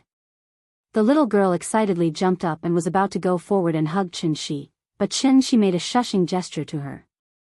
Shoo, don't let others know that Dad is Santa Claus. This is a secret. If you tell others, Dad can't be Santa Claus. Hearing this, the little girl suddenly nodded quickly like a chicken pecking at rice. I won't say. I won't say. For the little girl, there was obviously nothing more surprising than her father being Santa Claus. The little girl was so happy that she couldn't close her mouth, but her sister-in-law had a speechless expression. She never thought, Chin-shi asked her to come out and take care of Nyan, just to make a cameo appearance as Santa Claus tonight? Did he make a mistake? In fact, since the school proposed the Christmas-themed party, Chin-shi went to discuss with the teacher, hoping that he could make a cameo appearance as Santa Claus. Originally, Santa Claus was to be played by the kindergarten staff, but since there were children's parents who were willing to make a cameo appearance, the teacher naturally wouldn't reject, and so today's event happened. Of course, this secret couldn't be known by the other children, otherwise, they would be envious. This was the surprise that Chin-shi specially prepared for Nyan. From the little girl's reaction, his goal was achieved. Therefore, the first surprise that Nyan experienced in her life. Chapter 395. Since she found out that her father was Santa Claus, the little girl had been very excited. She wanted to share the joy in her heart with the two brothers, but she had scruples about Chin-shi's warning just now, so she could only hold her little face and wriggle with excitement all night. Maybe it was because Chin-shi was sitting next to her today, so when the little girl drew the Christmas card, she specially drew it for her. This is Dad. This is Mom. This is Auntie. After drawing the card, the little girl handed the card to Chin-shi as if she was presenting a treasure. When Qin Wanqing saw the little red person with a big belly on the card, the corners of her mouth couldn't help but reveal a faint smile. Wasn't this chubby Santa Chin-shi? Looking at Nyan's little face that had turned red because of happiness. Suddenly, Qin Shueching seemed to finally understand Chen-shi's idea. With such a daughter, what more could a man ask for? It was said that a daughter was her father's little lover in his last life, wasn't it, because the first man in the world who saw her smile or cry was her father. The first man in the world who hugged her and kissed her was her father. The first man in the world who dared to say to her that he would always be by her side was also her father.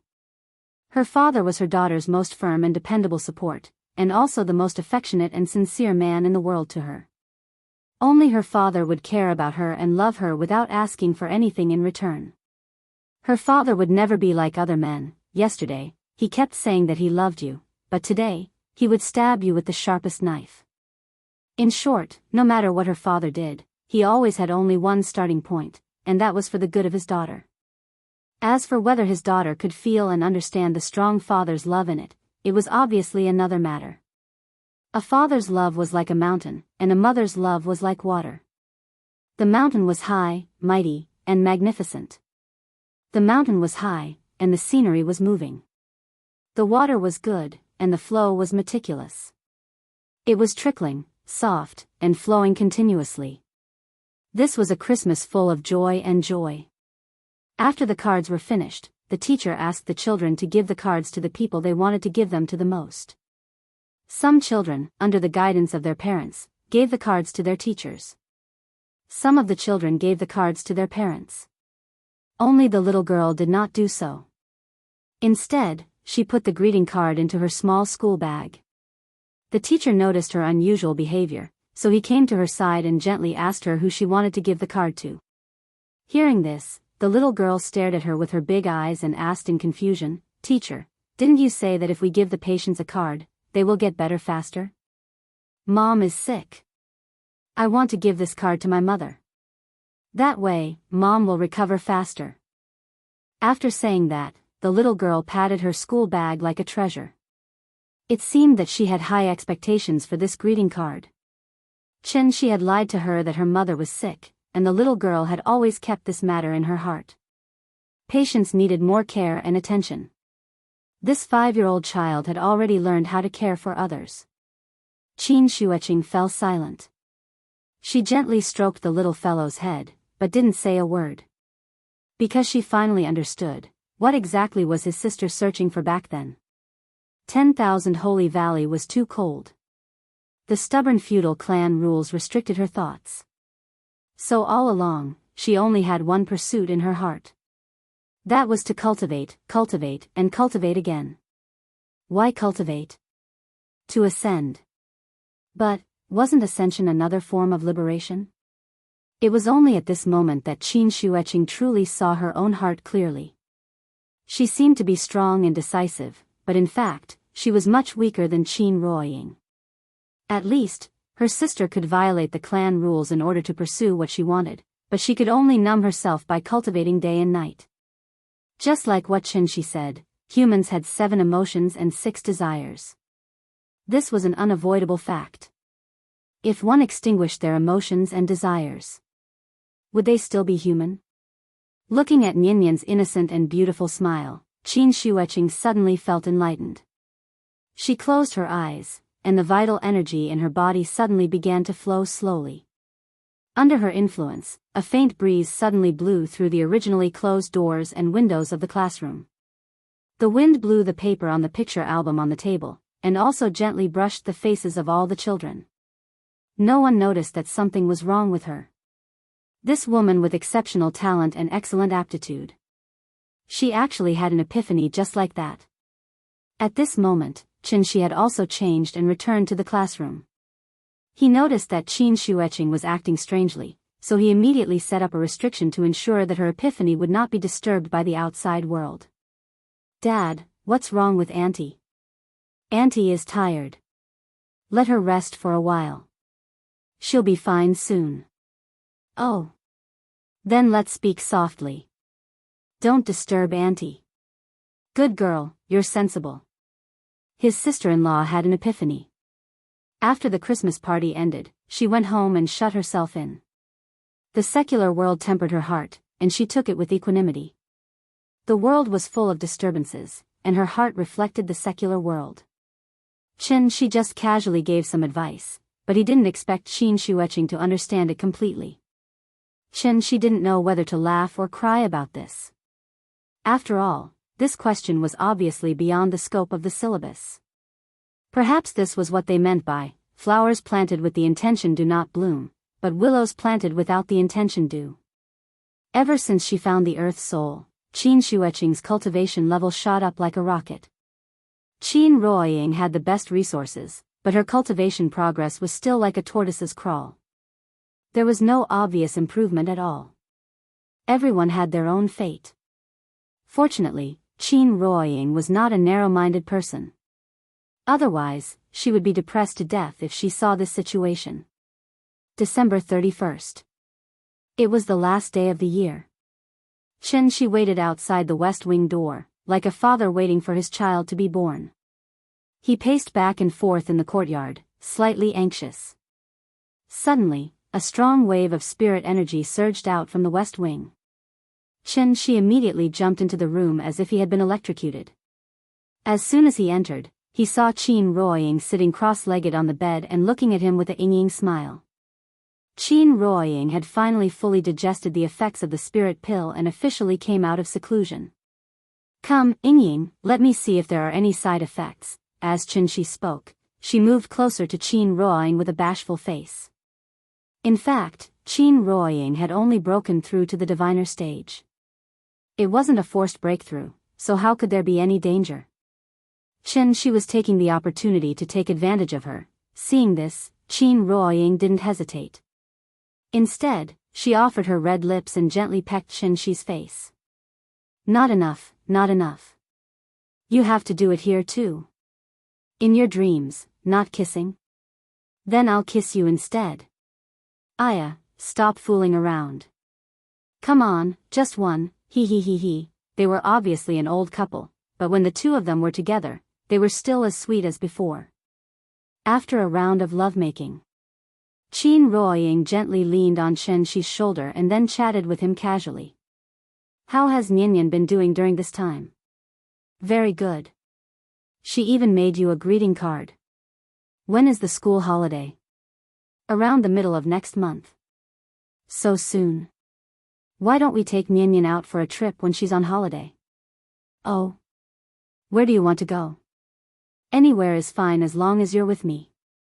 Okay, you've worked hard during this time. I'll arrange it. When the time comes, let's go on a trip around the world as a family. How about that? The word cultivation was never the topic of conversation between husband and wife. They preferred to live in the moment and enjoy the sweet time with their family. And this should be the so-called happiness, right? Therefore, the only thing she wanted now was to let this happiness continue to last. No one could ruin his happy life. Chapter 396. January 3rd. After the New Year's holiday, Nian and the two brothers reluctantly returned to school. They had a great time during the holiday. The short time he spent with his son made Xia Kaiji experience a kind of happiness that he had never experienced before. Therefore, he came to the tea house every day. No matter how Gu Lao gave him a hard time, he acted like nothing had happened and followed the three children around shamelessly. No matter what the children wanted, Xia Kaiji would immediately run to buy it for them. Looking at his eagerness, people who didn't know would think that he had a mistress outside. As a father, Shi could naturally understand Xia Kaiji's feelings, so he didn't deliberately reject him. Instead, he gave him the responsibility of taking care of the children. In this regard, Xia Kaiji certainly couldn't ask for more. Therefore, he took the three children to stroll around Hohai every day. There were many people during the holiday. For safety reasons, Shi even let the big cat follow them all the way to prevent the three children from getting lost. With a young and strong nanny like Xia Kaiji, Shi immediately became free. He could finally free up some time to spend a few days with Qin Ruoying in their sweet two-person world, falling in love, getting married, having children. Each stage would give people different insights. After changing from a two-person world to a three-person world, life would become trivial and repetitive, and there would no longer be the romance when two people were together. Even if 500 years had passed, Shi was still a romantic person. So every morning, as soon as Xia Kaiji took the three children out of the tea house, Shi took Qin Ruoying to start their honeymoon trip. Just as the lyrics say, I want to take you to romantic Turkey, then go to Tokyo and Paris. Actually, I really like Miami and Los Angeles with black people. Other people traveled by walking, but Shi traveled by flying. In a short span of 3 days, he had brought Qin Ruoying around the earth once. From Asia to Europe, from North America to South America. They rode in Venice and saw the sea in the Aegean Sea. They went to Iceland to enjoy the polar scenery, and then went to Africa to experience the tropical scenery. America's Grand Canyon, Egypt's pyramids, Turkey's Cotton Island, Maldives' Sea of Stars, everyone had their own experience with traveling. And Shi's experience was, the world is so big, I only want you by my side. When Nian came home every night, she would happily tell her mother where she had been, but she didn't know, when she was still squeezing around in Shangjing City, her father had already brought her mother to play all over the world. It was a happy holiday, a sweet time that only belonged to mom and dad. The little guy was still young, so he naturally didn't understand the world of adults. Perhaps out of compensation, Shi decisively decided, when Nian turned 16, he would take her to travel around the world. She was a girl after all, so she naturally had to be pampered. The higher one's horizons were, the harder it was for them to be fooled.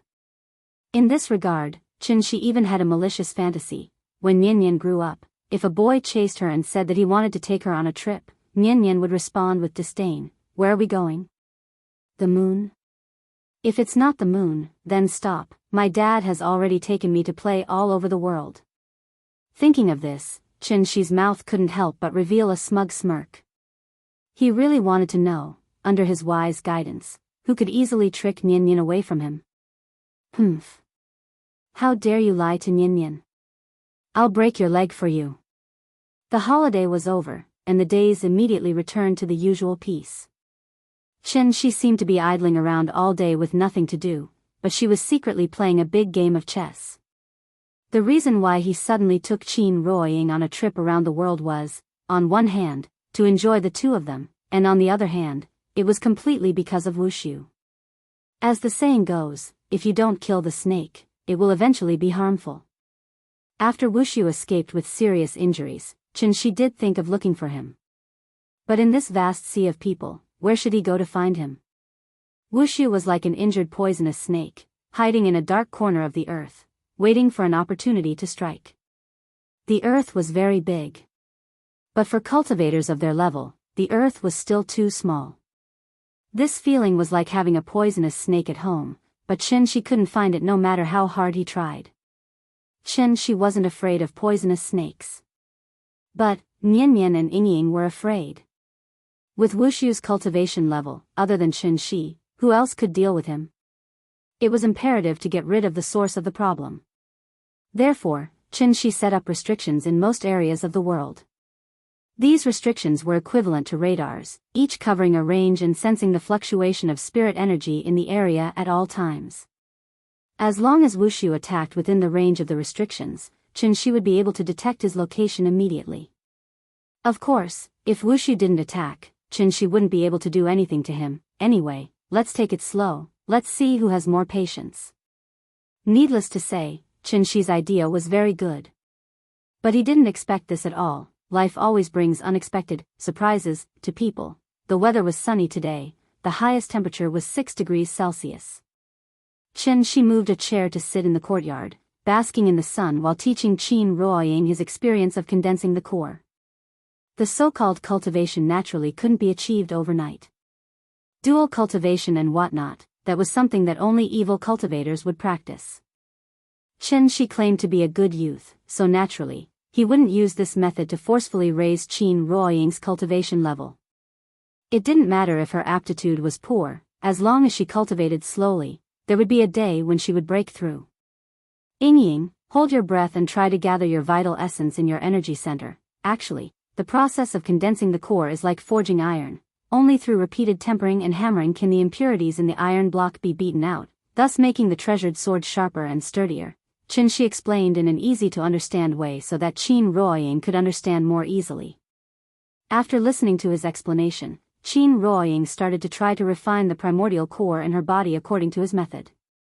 The difference between the primordial core and the golden core was probably the difference between iron and steel.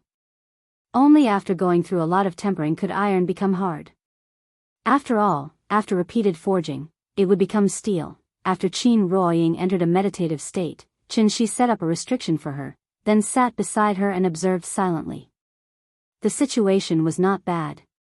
The elixir provided Qin Ruoying with enough raw materials, so the only thing she had to do now was to put all these raw materials into a furnace, then burn them repeatedly until the golden core came out. This was a very long process. Qin Shi watched for a while, and after confirming that Qin Ruoying did not go astray, he closed his eyes and started his own cultivation. However, not long after Qin Shi closed his eyes, Qin Ruoying suddenly stopped. She suddenly opened her eyes, then as if she was feeling a little uncomfortable, she subconsciously reached out and rubbed her forehead. Ying? What's wrong? Are you not feeling well? Qin Shi sensed that something was wrong with her, so he immediately jumped up from his chair and appeared directly beside Qin Ruoying, then gently pressed his hand on her back. My head is a little dizzy, do I have a fever? Qin Ruoying rubbed her head, then forced a smile at Qin Shi. What fever? You're already a diviner. How can a diviner fall sick? After saying that, Qin closed his eyes and began to sense if there was a spirit energy tied in some corner of the earth. However, after searching for a while, he did not find any signs of a spirit energy tied. It was as if the entire earth had fallen asleep. It was quiet and peaceful. Qin was a little confused. However, just as he was feeling very confused, Qin Ruoying suddenly closed her eyes and fainted beside him. Chapter 397. The moment Qin Ruoying fainted, Qin was completely stunned. He subconsciously reached out to support Qin Ruoying, but at the same time, he looked up at the sky. It was winter at the moment, but the sky in Shangjing City was blue and white, clear and boundless. The warm winter sun emitted a warm golden light. It should have been a leisurely and comfortable afternoon, but a trace of coldness gradually rose from the bottom of his heart. He picked up Qin Ruoying by the waist and looked at his lover leaning unconsciously on his shoulder. At this moment, his mind was completely blank. Why? Why exactly? Where did the spirit energy tide appear? Why didn't he notice any abnormalities? She gently placed Qin Ruoying on the bed. Then, he sat cross-legged next to his lover. Without any hesitation, he directly took out the soul crystal, and then used the amplification effect of the soul crystal to greatly enhance the strength of his divine soul. At the same time, the restrictions that she had set up all over the world seemed to have been stimulated by something. They suddenly expanded a lot, and the area they covered almost doubled. One after another, the perceptual restrictions were like a big net that covered the sky. The moment the big net opened, Qin's consciousness also spread out. In his perception, the whole world was quiet, so calm that there was not a trace of ripple. Qin did not believe it, so he mobilized his divine soul with all his strength, trying to bring the whole earth into his perception range. However, how big was the earth? The 7 continents only occupied 29% of the area, and the remaining 71% was all ocean. Qin was already struggling to perceive the 29% of the land, so how could he forcibly perceive the rest of the ocean? This was not a battle, and it had nothing to do with the accumulation of true essence. It was purely relying on the perception of the divine soul. This level of consumption had completely exceeded the limit of what he could bear. Therefore, after holding on for a few minutes, Qin's 7 orifices began to strangely bleed. Fortunately, Nian was not at home at the moment. Otherwise, wouldn't she be frightened by his current appearance? Qin gritted his teeth and persevered for a long time. In the end, because his spirit was unable to bear the burden, he had no choice but to stop this dangerous action. There was no sign of the tide surging, but Qin Ruoying still fainted because of dizziness. No matter how slow-witted Qin was, he should have figured out the reason by now. It turned out that he had been looking in the wrong direction. Previously, whenever Qin Ruoying felt dizzy, it must be when the tide was surging and the gate of heaven was about to open. This also made Qin fall into a misunderstanding, thinking that Yingying's illness was related to all of this. In fact, the spirit qi tide was a blessing given to cultivators by the heavens. How could it bring bad effects to people? The crux of the problem was not because of the spirit energy tide, but because, sky-bearing art, floating dawn mirror. Every time the tide surged, the people behind the heavenly gate would take out the heaven-bearing efficacious floating mirror. Although he was not clear about the true use of this treasure, there was no doubt that, once Tiandu used the sky-bearing art, Xian Nu, who was in the lower realm, would definitely be affected. Xian Nu, Xian Nu.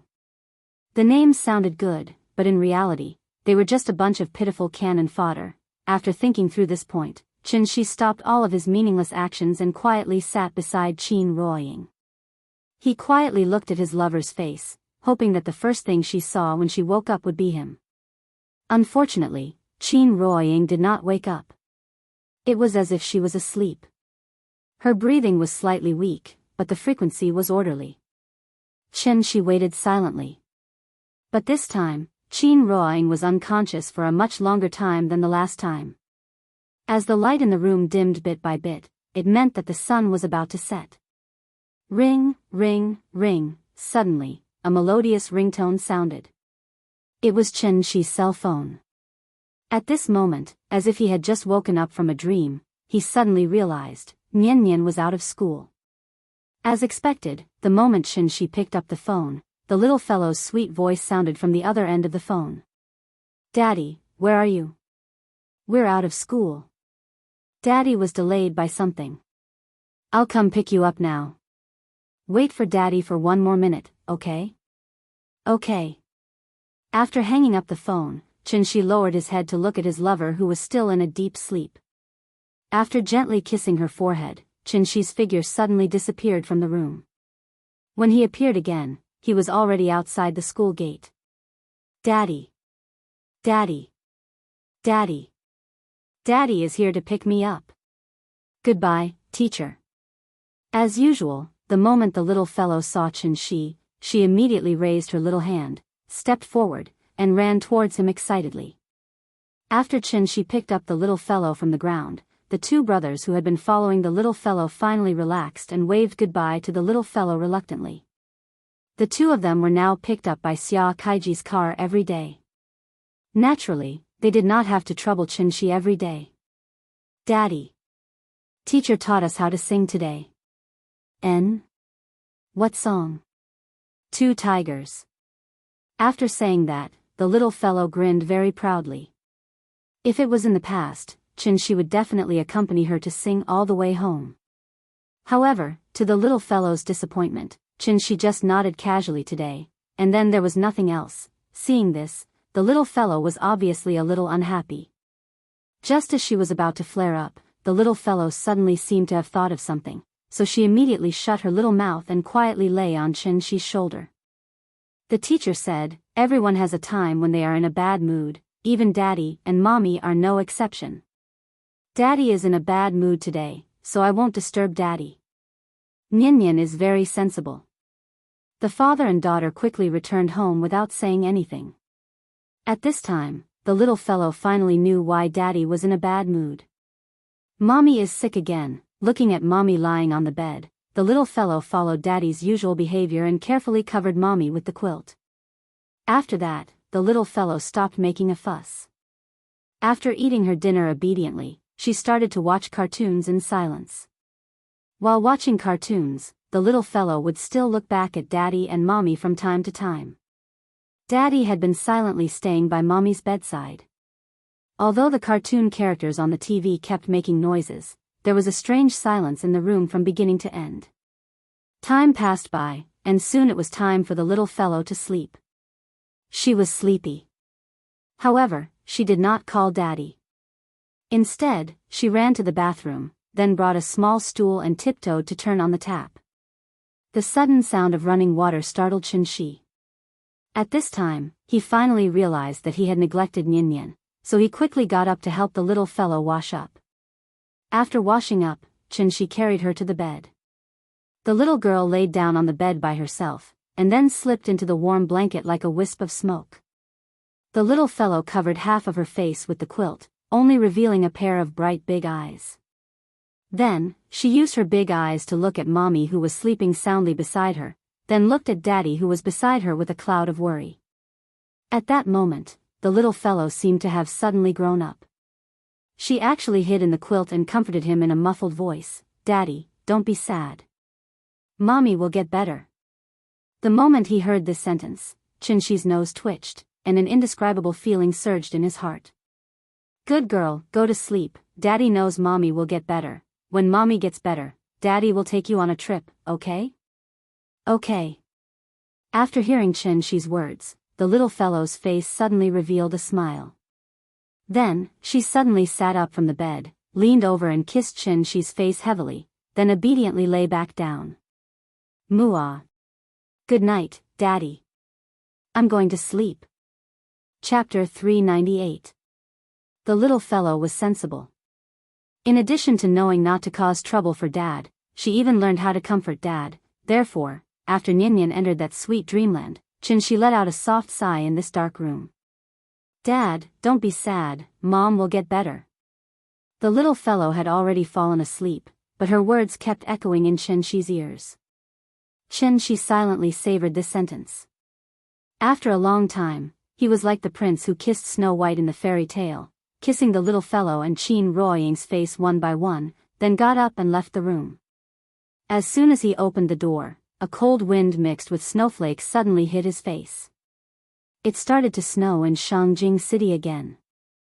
Chen Shi withdrew his vital essence, allowing the cold wind to wantonly enter his sleeves, and silently felt the chill brought by the cold wind. The whole sky was dark. There was only a little bit of weak moonlight, which seemed so cold. Chen Shi set up a restriction in the room, so that he could know the situation of Qin Ruoying at the first moment. Then, he flew directly into the dark night sky.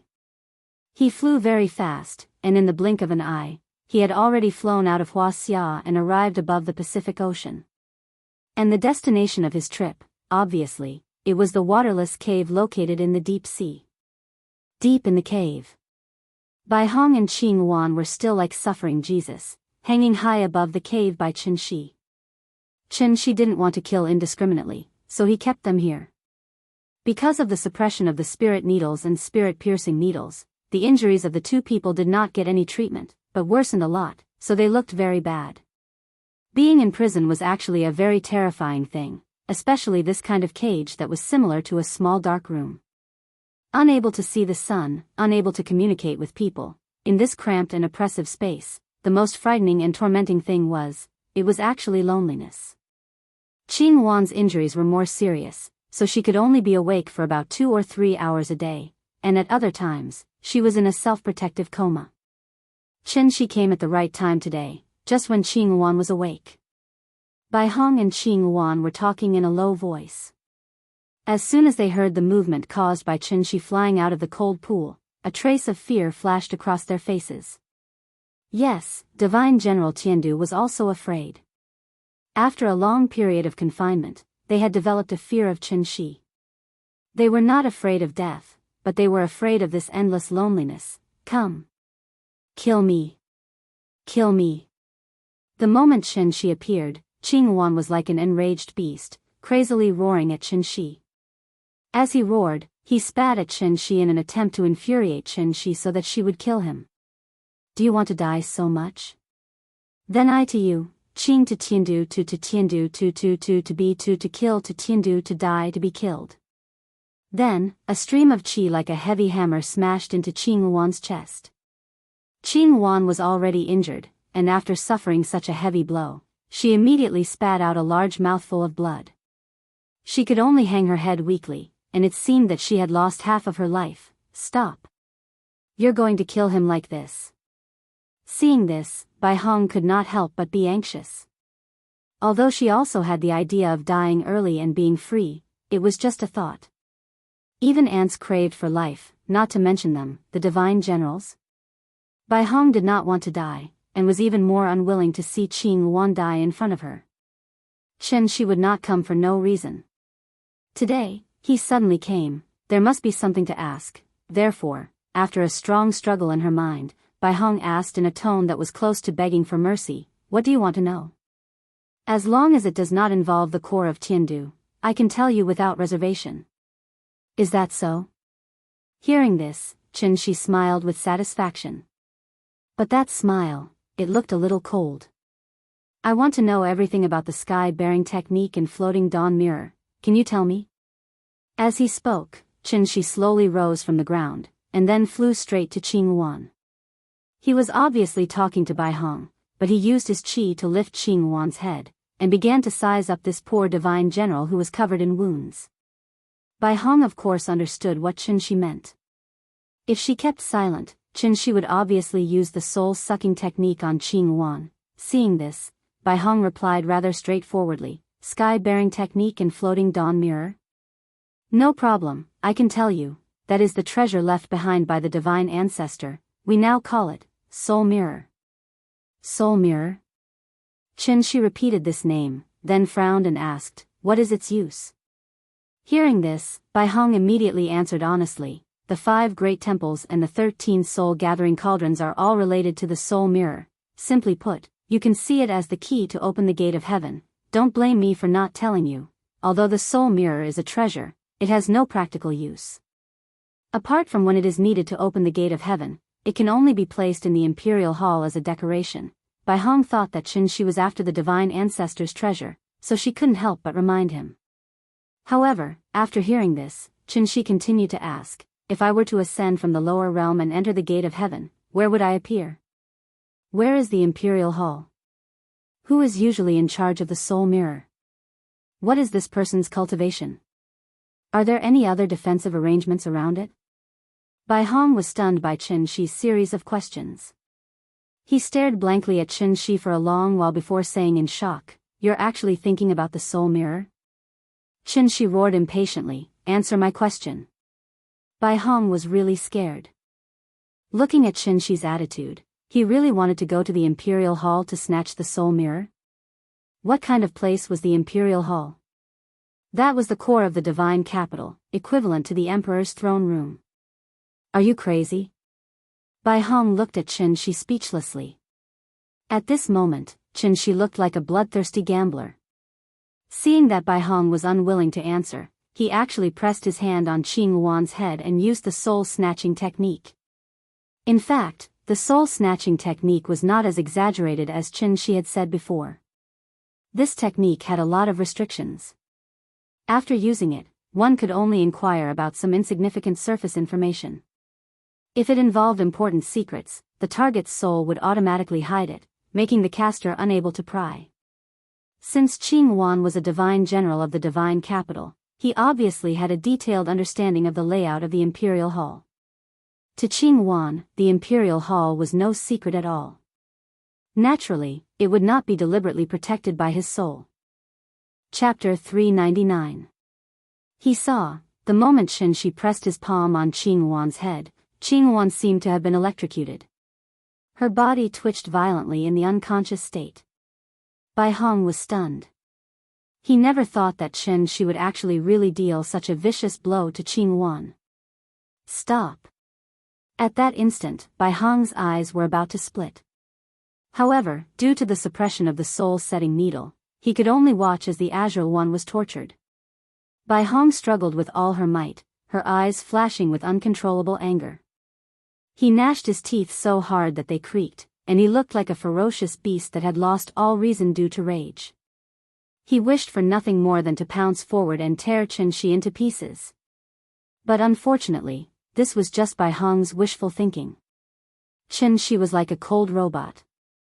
He completely ignored the pain and anger in his heart and searched for all the information in Cyan Phoenix's mind. Since it was a forced soul search, this secret technique would naturally put a huge burden on the target's divine soul.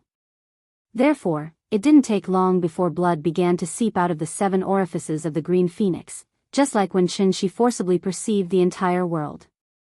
Bai Hong stared blankly as everything unfolded. He didn't understand the soul-snatching secret technique and thought that what Qin Shi had said to scare him was true. Bai Hong could accept that Qin Shi had directly killed Qing Yuan because their skills were not as good as his. But he couldn't accept it. Qin Shi used this method to torture Qing Yuan. Absolutely not. I'm going to kill you. I'll kill you.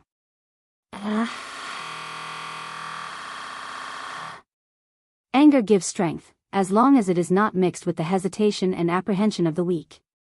It was precisely because of this, Bai Hong, who was already on the verge of death, actually burst out with an extremely strong true essence fluctuation from his body. This surge of true essence was too ferocious, and it actually shook off the golden needles that Qin Shi had inserted into his body one by one. Qin Shi didn't even have time to withdraw the secret method from Qing Yuan's body before Bai Hong rushed towards him like a tiger that had just escaped from its cage. Die. Bai Hong's face was strangely flushed. As soon as he broke free, his body constantly emitted a strong true essence fluctuation. Bai Hong's current state was very strange. He was clearly wounded all over, and there was barely a tenth of the Jin Yuan left in his body, but he was still able to release Jin Yuan fluctuations that were far stronger than when he was at his peak. Before it could attack, the true essence slammed into the wall again and again, causing the entire cave to tremble violently. After Bai Hong let out a roar, he immediately waved his right hand and slapped Qin Shi's head fiercely. At this time, Qin Shi, who sensed the abnormality, hurriedly withdrew his secret technique and took Bai Hong's palm strike head-on. Bang! In an instant, there was a violent explosion in the cave. Chen Shi was actually forced to retreat more than 10 meters. Are you crazy? Looking at this divine general of Tiandu who was on the verge of going crazy, it was Chen Shi's turn to be surprised. Bai Hong is burning his own yuanying. Yuanying was the result of a cultivator's painstaking cultivation, and it was also the foundation of their abilities. Even if they died, as long as their yuanying was not extinguished, a cultivator would still have a chance to be reborn. Therefore, for a cultivator, yuanying represented everything, even more important than life. Burning yuanying meant giving up everything that he had worked so hard for hundreds or even thousands of years. This kind of damage was irreversible. Once his yuanying was burned out, even if Bai Hong was lucky enough to survive today, he would not be able to cultivate from now on, and for a cultivator, what was the difference between this and death? Bai Hong simply wanted to fight to the death with Chen Shi, not stopping until one of them was dead. Seeing this, Chen Shi finally calmed down. After taking a deep look at Bai Hong, he asked in a slightly strange tone, burning yuanying? Since you're so desperate, then I admit defeat, okay? Actually, I didn't want to kill you. This secret technique won't harm your life, it's just to scare you. How about this, let's talk nicely. Admit defeat? Hearing this, Bai Hong could not help but be stunned. But after thinking about it, he thought that Chen Shi was deliberately stalling for time, so he immediately attacked Chen Shi again. Seeing this, Chen Shi uncharacteristically turned around and ran. He had no intention of fighting with Bai Hong at all. Trying to be a hero depended on the situation. Since Bai Hong had already burned his yuanying, Chen Shi only needed to temporarily avoid the attack. After half an hour, Bai Hong would probably collapse because of his yuanying. Bai Hong clearly knew this, so he wanted to fight to the death with Chen Shi before his yuanying burned out. But what he did not expect was, Chen Shi was running faster than a rabbit at this moment. His cultivation level was much higher than Bai Hong's. Now that he was determined to run, how could Bai Hong easily catch up to him? Thus, the two of them began a game of cat and mouse in the deep sea. Chen Shi was like walking a dog on an electric scooter. From time to time, he would turn around and send a voice transmission to Bai Hong, calm down, let's talk nicely, if you stop now, you should still be saved, you saw it too, if I'm determined to run, you won't be able to catch me at all, I advise you not to be so stubborn, when the nascent soul is burned up, I will be able to decide whether I want to kill him or not. I see that you're a man, I don't want to take your life, so I advise you. Under Chen Shi's constant persuasion, Bai Hong finally stopped. He could not catch up, and he could not beat him, what else could he do? He was also very desperate. The two confronted each other across the trench. After a long while. Only then did Bai Hong say in a deep voice, I only have one request. If you agree, you can kill me or cut me up as you wish in the future. If not, I can only fight to the death with you. In this regard, Chen Shi was very magnanimous, so he responded readily, okay, say it. Don't use such despicable means again, or I won't let you go even if I become a ghost. Chen Shi naturally did not take Bai Hong's threat to heart. However, he still gave Bai Hong a definite answer. I can promise you, but there's a condition, you must make a heart demon oath and promise that you won't hide anything from me. You must answer all the questions I ask you in full detail. If you hide anything, you will be swallowed by the oath. Hearing this, Bai Hong did not immediately answer. Instead, his eyes flickered, and no one knew what he was thinking. Of course, Chen Shi knew what he was thinking, so he immediately added, don't worry, I have no interest in going against Tiandu. The reason why I want the soul mirror is entirely because of my wife. She is the arbiter of fate Xian Nu, so, do you understand? After hearing Chen Shi's words, Bai Hong's expression softened. Because of the arbiter of fate Xian Nu? So that's why. Bai Hong thought seriously for a while, and after receiving Chen Shi's repeated assurances, he finally stopped his suicidal behavior. Although the yuanying had not yet burned out, it had caused extremely serious damage that was almost irreversible. Therefore, the moment Bai Hong removed his inner yuan, he seemed to have aged many years, and his appearance changed from that of a young man in his 20s to that of a middle-aged man in his 40s. When Chen Shi saw his sickly appearance and that even flying was a problem, he kindly helped him stabilize his injuries and flew him back to the cave. On the way back, Bai Hong seemed to have finally figured something out, and he suddenly turned to Chen Shi and said, "You have the strength of a celestial venerable. Tiandu shouldn't make an enemy of you for no reason. Since everything you've done is for your wife, I can tell you where the soul mirror is. I only hope that you can keep your promise." Hearing this, Chen Shi was overjoyed, and he hurriedly asked, "No problem. As long as you can cure my wife, everything is negotiable. If nothing unexpected happens, the soul mirror should still be in my junior brother's hands." "Your junior brother? Where is he? Did he come down with you?" "When we came, junior brother was still cultivating with master. Now that we haven't returned to Tiandu yet, I'm sure master will personally come down to check. When that time comes, junior brother might come with him." "Alright, what's your junior brother's name? I'll make a note of it so that I can find him in the future." "He's called Wushu." "What? Wushu?" The moment she heard this name, Chen Shi's entire body felt unwell. Chapter 400. Even if Bai Hong burned his yuanying, he was still no match for Chen Shi. Chen Shi avoided him because he did not want to waste his energy. After all, if he could solve the problem peacefully, why would he need to resort to violence? The result was, of course, a happy ending. Bai Hong's life was saved, and Chen Shi also got the answer he wanted. However, the moment he got the answer, Chen Shi did not feel good. The sky-bearing technique and floating dawn mirror was actually in Wushu's hands. If he had known this would happen, Chen Shi would have left Wushu on Daiyu Island even if he burned his yuanying that day. Unfortunately, there were no ifs. Wushu had already escaped, and at this moment, he might be hiding in some dark corner of the earth, laughing secretly. Now that things had come to this, Chen Shi's regret was useless. Therefore, he could only hope that he could successfully find Wushu and get the soul mirror from him. Since Yingying's illness was related to the soul mirror, he had to get the soul mirror no matter what method he used.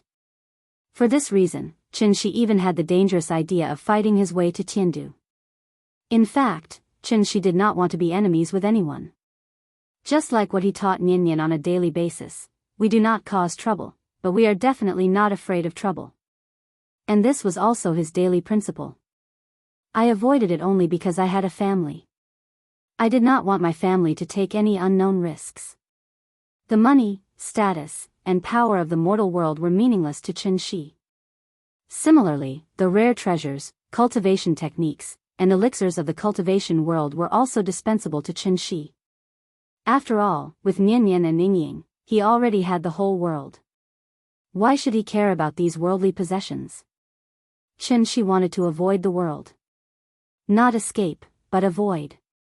Avoid all unnecessary trouble. But unfortunately, avoiding was not the way to solve the problem.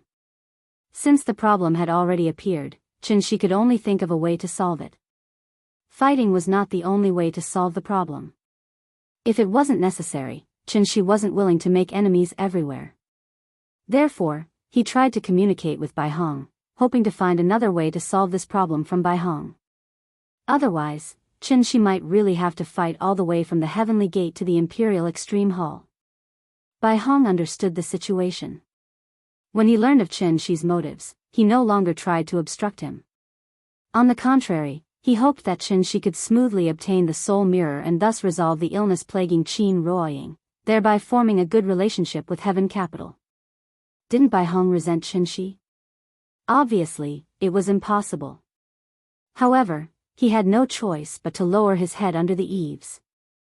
Churchill once said, "There are no eternal friends in this world, nor are there eternal enemies, only eternal interests." Since the two of them had reached a preliminary consensus, the next priority was, obviously, he wanted to find Wushu. But in this vast sea of people, where should he go to find her? For this reason, after a serious discussion between Chen Shi and Bai Hong, they finally found a more reliable method. That was, Bai Hong appeared and used divine telekinesis to lure Wushu out. It was equivalent to humans sending signals to space to search for aliens. Chen Shi circled the world with Bai Hong, and Bai Hong continuously released divine telekinesis to lure Wushu out. No matter what, the two of them were fellow disciples and had a close relationship. With Bai Hong as a guarantor, Wushu should be able to boldly show up. This method had a certain degree of feasibility. Therefore, Bai Hong and Qing Wan temporarily broke away from their prisoner status and became Qin Shi's friends. Naturally, he couldn't treat his friends too badly. Therefore, Qin Shi brought Bai Hong and Qing Wan to Kangju district and temporarily settled them here. For safety reasons, Qin Shi didn't remove the seal in Qing Wan's body. He only relieved her internal injuries and gave her the right to move freely. After that, Qin Shi began to tour the world with Bai Hong overnight. Bai Hong's divine telekinesis range was limited, so she could only release it bit by bit. The whole process was like a salesperson sweeping the floor. She needed to go door to door to hand out business cards. This was a very long process. Qin Shi roughly calculated the time. Even if he flew with Bai Hong, it would take at least 3 months for Bai Hong to use divine telekinesis to sweep the world. 3 months, so be it. It was much better than being at a loss for what to do. Therefore, for the next period of time, Qin Shi still sent the little girl to and from school on time during the day and took care of her daily life. At night, after the little girl fell asleep, he would start to tour the world with Bai Hong. During this period, Bai Hong was very cooperative and didn't play any tricks the whole time. But Qin Shi's mood was getting heavier and heavier day by day. Because Qin Ruoying had not woken up. Yingying's coma time was far beyond Qin Shi's imagination. Her breathing didn't stop, and the vital essence in her body was still circulating on its own. Everything was normal, but she couldn't wake up and looked like a vegetable. Bai Hong had never seen such a situation. He didn't know much about the Siming Xian Nu, so he could only persuade Qin Shi not to worry too much. As long as they found the soul mirror, everything would naturally be solved. Both of them placed their hopes on Wushu. But they didn't know, Bai Hong's divine telekinesis had already attracted the attention of Jiang Yan and the others. This kind of indiscriminate divine telekinesis coverage was definitely undetectable by ordinary people. But in the eyes of Jiang Yan and the others, this was equivalent to holding a loudspeaker and shouting at the entrance of a village all day long, "Wushu, Wushu, where are you? Come out, I have something to talk to you about." Because of this, Jiang Yan even pretended to call Qin Shi to ask. Although they were allies, Qin Shi was still wary of this old man, so he didn't tell him the truth. He only said that he wanted to find Wushu to prevent future trouble. Jiang Yan naturally didn't believe Qin Shi's excuse. Therefore, this old man continued to follow Qin Shi for a long time and accurately guessed Qin Shi's true purpose. For Jiang Yan, Qin Shi was a great help in overturning Tiandu, so he naturally couldn't let this help become a hindrance. So, Jiang Yan began to act. No one had ever noticed this mysterious organization. It was called the 9 Serenities. There were 9 heavens in the sky and 9 layers of earth. There was Tiandu above and the 9 Serenities below.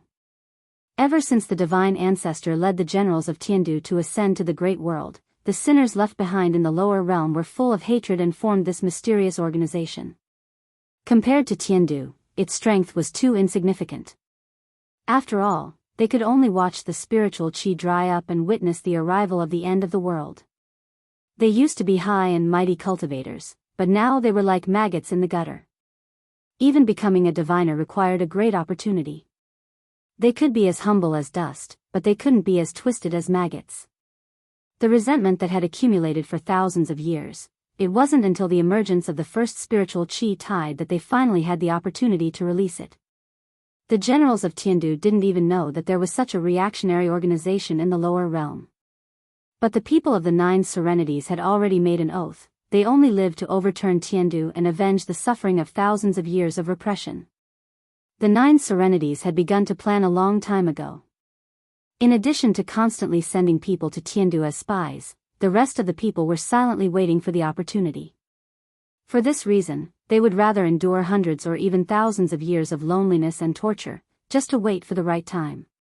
Now the time had come, and they only lacked the opportunity to blow the horn. Qin Shi. Chapter 401. This was an era where there were no secrets. But the existence of the 9 Serenities, had never been known to outsiders. After tens of thousands of years of dormancy and management, the power of the 9 serenities had far exceeded everyone's imagination. They were like an invisible net, firmly grasping the entire earth in the palm of their hand.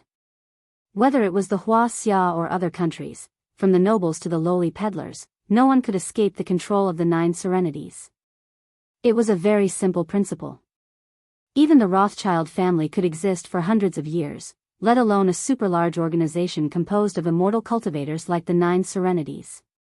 Zhuangzi once said, "Summer insects cannot speak of ice, and children cannot speak of the sea." For immortal cultivators, fame and fortune in the eyes of mortals were meaningless. The only purpose of their existence was to one day completely overturn Tiandu and establish a new dynasty of their own, the 9 serenities.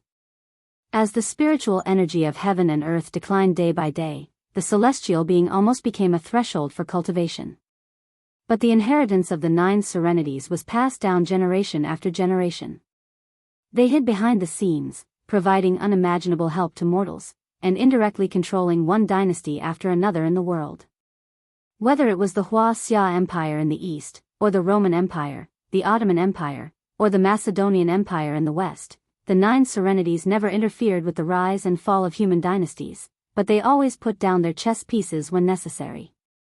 After all, compared to the high and mighty Tiandu, the 9 serenities were too weak. They had to make use of all the resources available to them in order to fight a battle with Tiandu with a great disparity in strength. The winner could have everything. Just like when the Tai Ching divine ancestor led everyone to the great world and enjoyed the entire great world alone.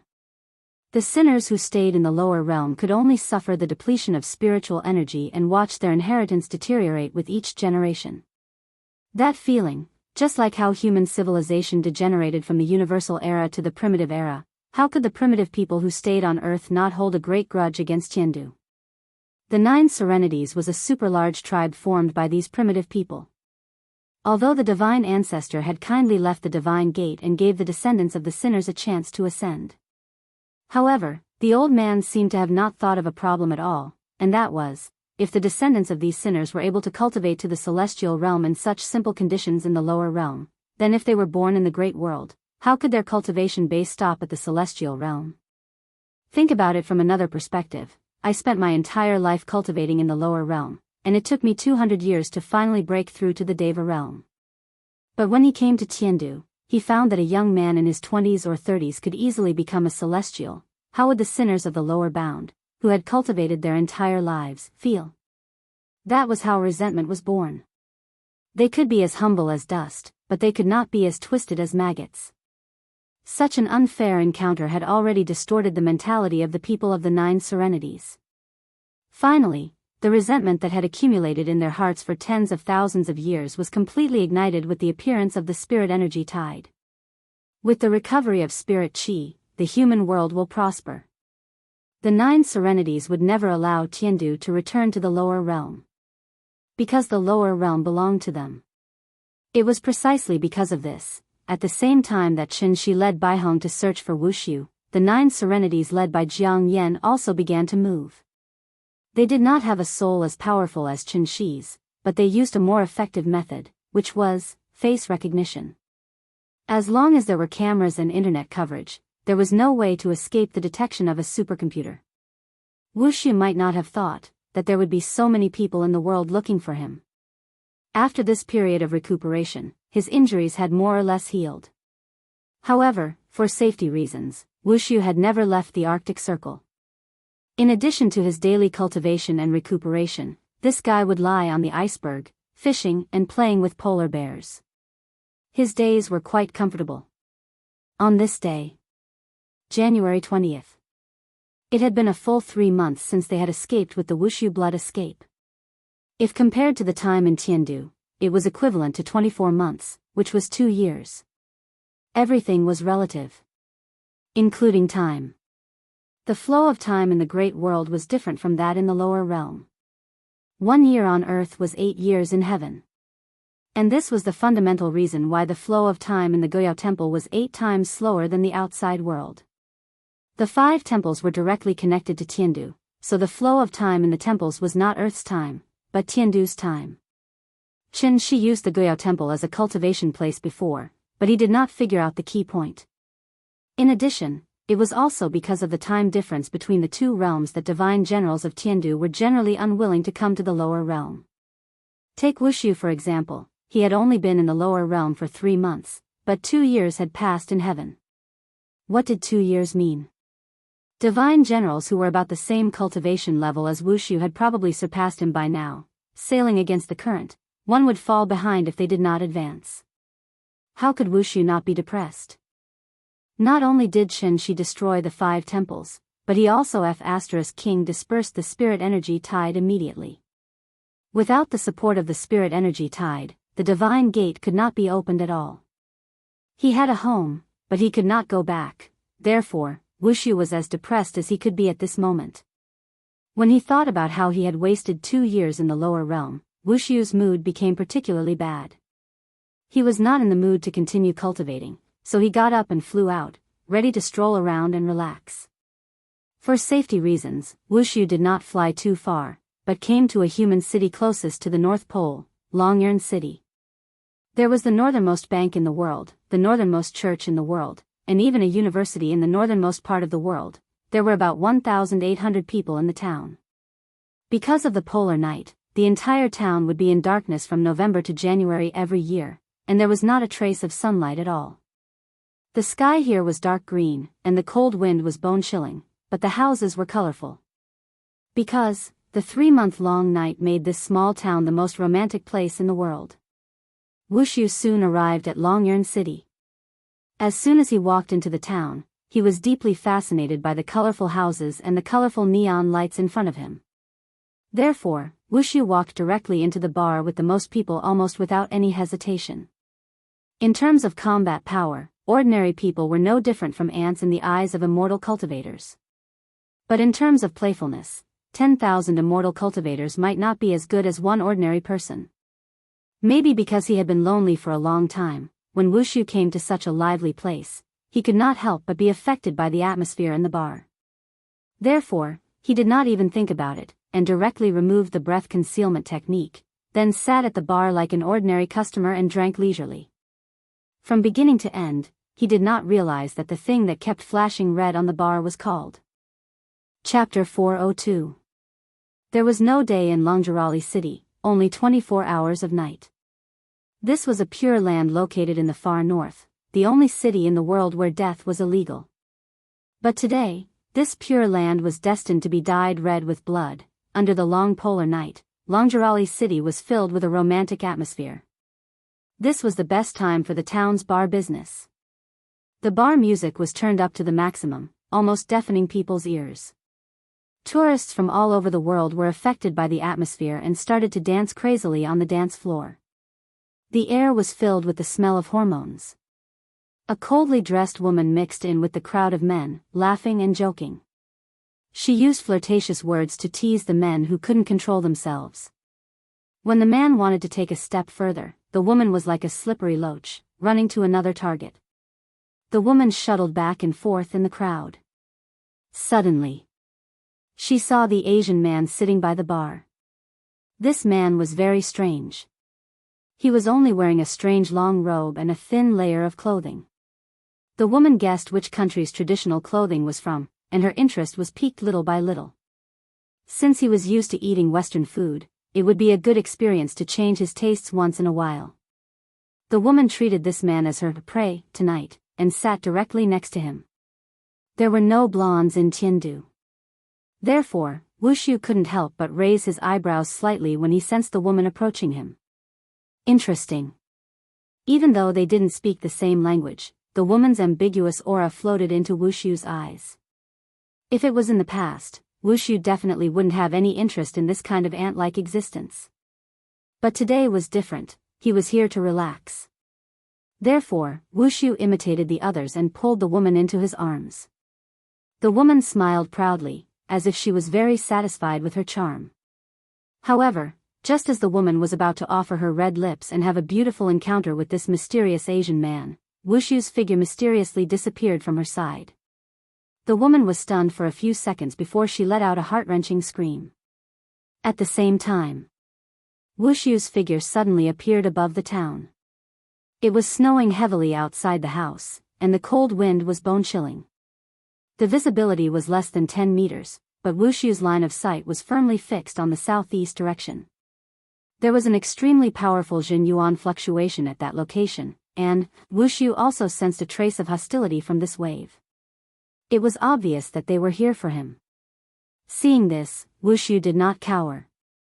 Instead, he flew towards that direction.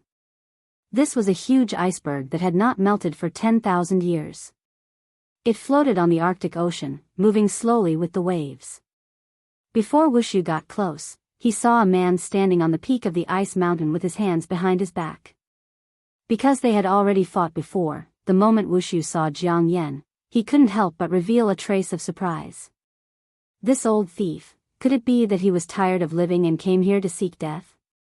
While thinking, Wushu landed on the ice mountain. At this moment, Jiang Yan slowly turned around and smiled at him. "Divine General Wusu, I haven't seen you in a long time. I've missed you." When Wushu heard this, a trace of disdain appeared on his face. He first looked around and after confirming that Qin was not nearby, he said coldly, "I haven't even thought of looking for you, and you're already in a hurry to die?" "Die? No, no, no." Jiang Yan shook his head and smiled. "Divine General, you don't know this, but I cherish my life very much. It wasn't easy for me to live for 1,000 years, so how could I give up my life so easily?" Wushu did not immediately reply because he had already noticed that something was amiss. Jiang Yan's current state was completely different from last time. Just look at how confident he is. Even if Wushu used his but to think, he knew that if he did not have a certain amount of confidence, Jiang Yan would definitely not come all the way here to die. Wushu was confident, but he was not arrogant. Last time, Wushu was forced to use the blood escape technique by Qin Shi, and he had already suffered a great loss. Therefore, he would not allow himself to fail again. Fighting because of personal feelings was something that only children would do. Therefore, when Wushu saw how confident Jiang Yan was, he immediately wanted to retreat. At this moment, Wushu was very similar to Sima Yi, who was scared off by Zhuge Liang's empty city strategy. Regardless of what Jiang Yan was planning, there was still a long way to go. This debt, he would slowly settle it in the future. After figuring this out, Wushu didn't even say a single word. Instead, he turned into a streak of light and flew toward the horizon. However, at this moment, a golden barrier suddenly appeared in the air. This barrier was like a fishing net, directly trapping Wushu in it. Then, Jiang Yan's sinister laughter sounded again. "Divine General Wushu, where are you going?" Yuanying was not easy to kill. This was something that all immortal cultivators knew. Unless one's cultivation level was suppressed, if the other party was determined to escape, it was actually very difficult to catch them. This was also the reason why Wushu was able to escape from under Qin Shi's nose. Wushu had already escaped once. Jiang Yan knew that Wushu had the blood escape secret technique, so he went back to the floating mist mountain to prepare. He brought the 9 Serenities' 10,000 years of savings with him just to win the first battle. Wushu should not have come here. Because once he came, he would not be able to leave. Wushu's surprise gradually turned into shock when he saw more than 100 celestial beings from Daiyu Island slowly flying toward him. Among these celestial beings, there were more than 20 Yuanying. They were all at the divine general level. The rest were all above the diviner level. How was this possible? More than half of the Jiang family's 300 celestial beings were killed by him. It had only been 3 months since he last saw them. How could there be so many Yuanying? While Wushu was still in a daze, the Jiang family's celestial beings had already surrounded him, just like last time on Daiyu Island. However, this time, Wushu's mood completely changed. No, how could there be so many Yuanying in the lower realm? Who exactly are you people? Perhaps because Wushu knew that he could not escape, after taking out the Wuji apricot yellow flag and the white bone soul summoning banner, he locked his gaze on Jiang Yan and tried to get an answer from Jiang Yan. But unfortunately, Jiang Yan seemed to know that villains usually died from talking too much. Thus, he did not answer any of Wushu's questions. Instead, he nodded lightly at the celestial beings present. Formation. Yin Yang 6 Directions Formation, activate. In an instant, the skies suddenly lit up, and multicolored light filled the sky.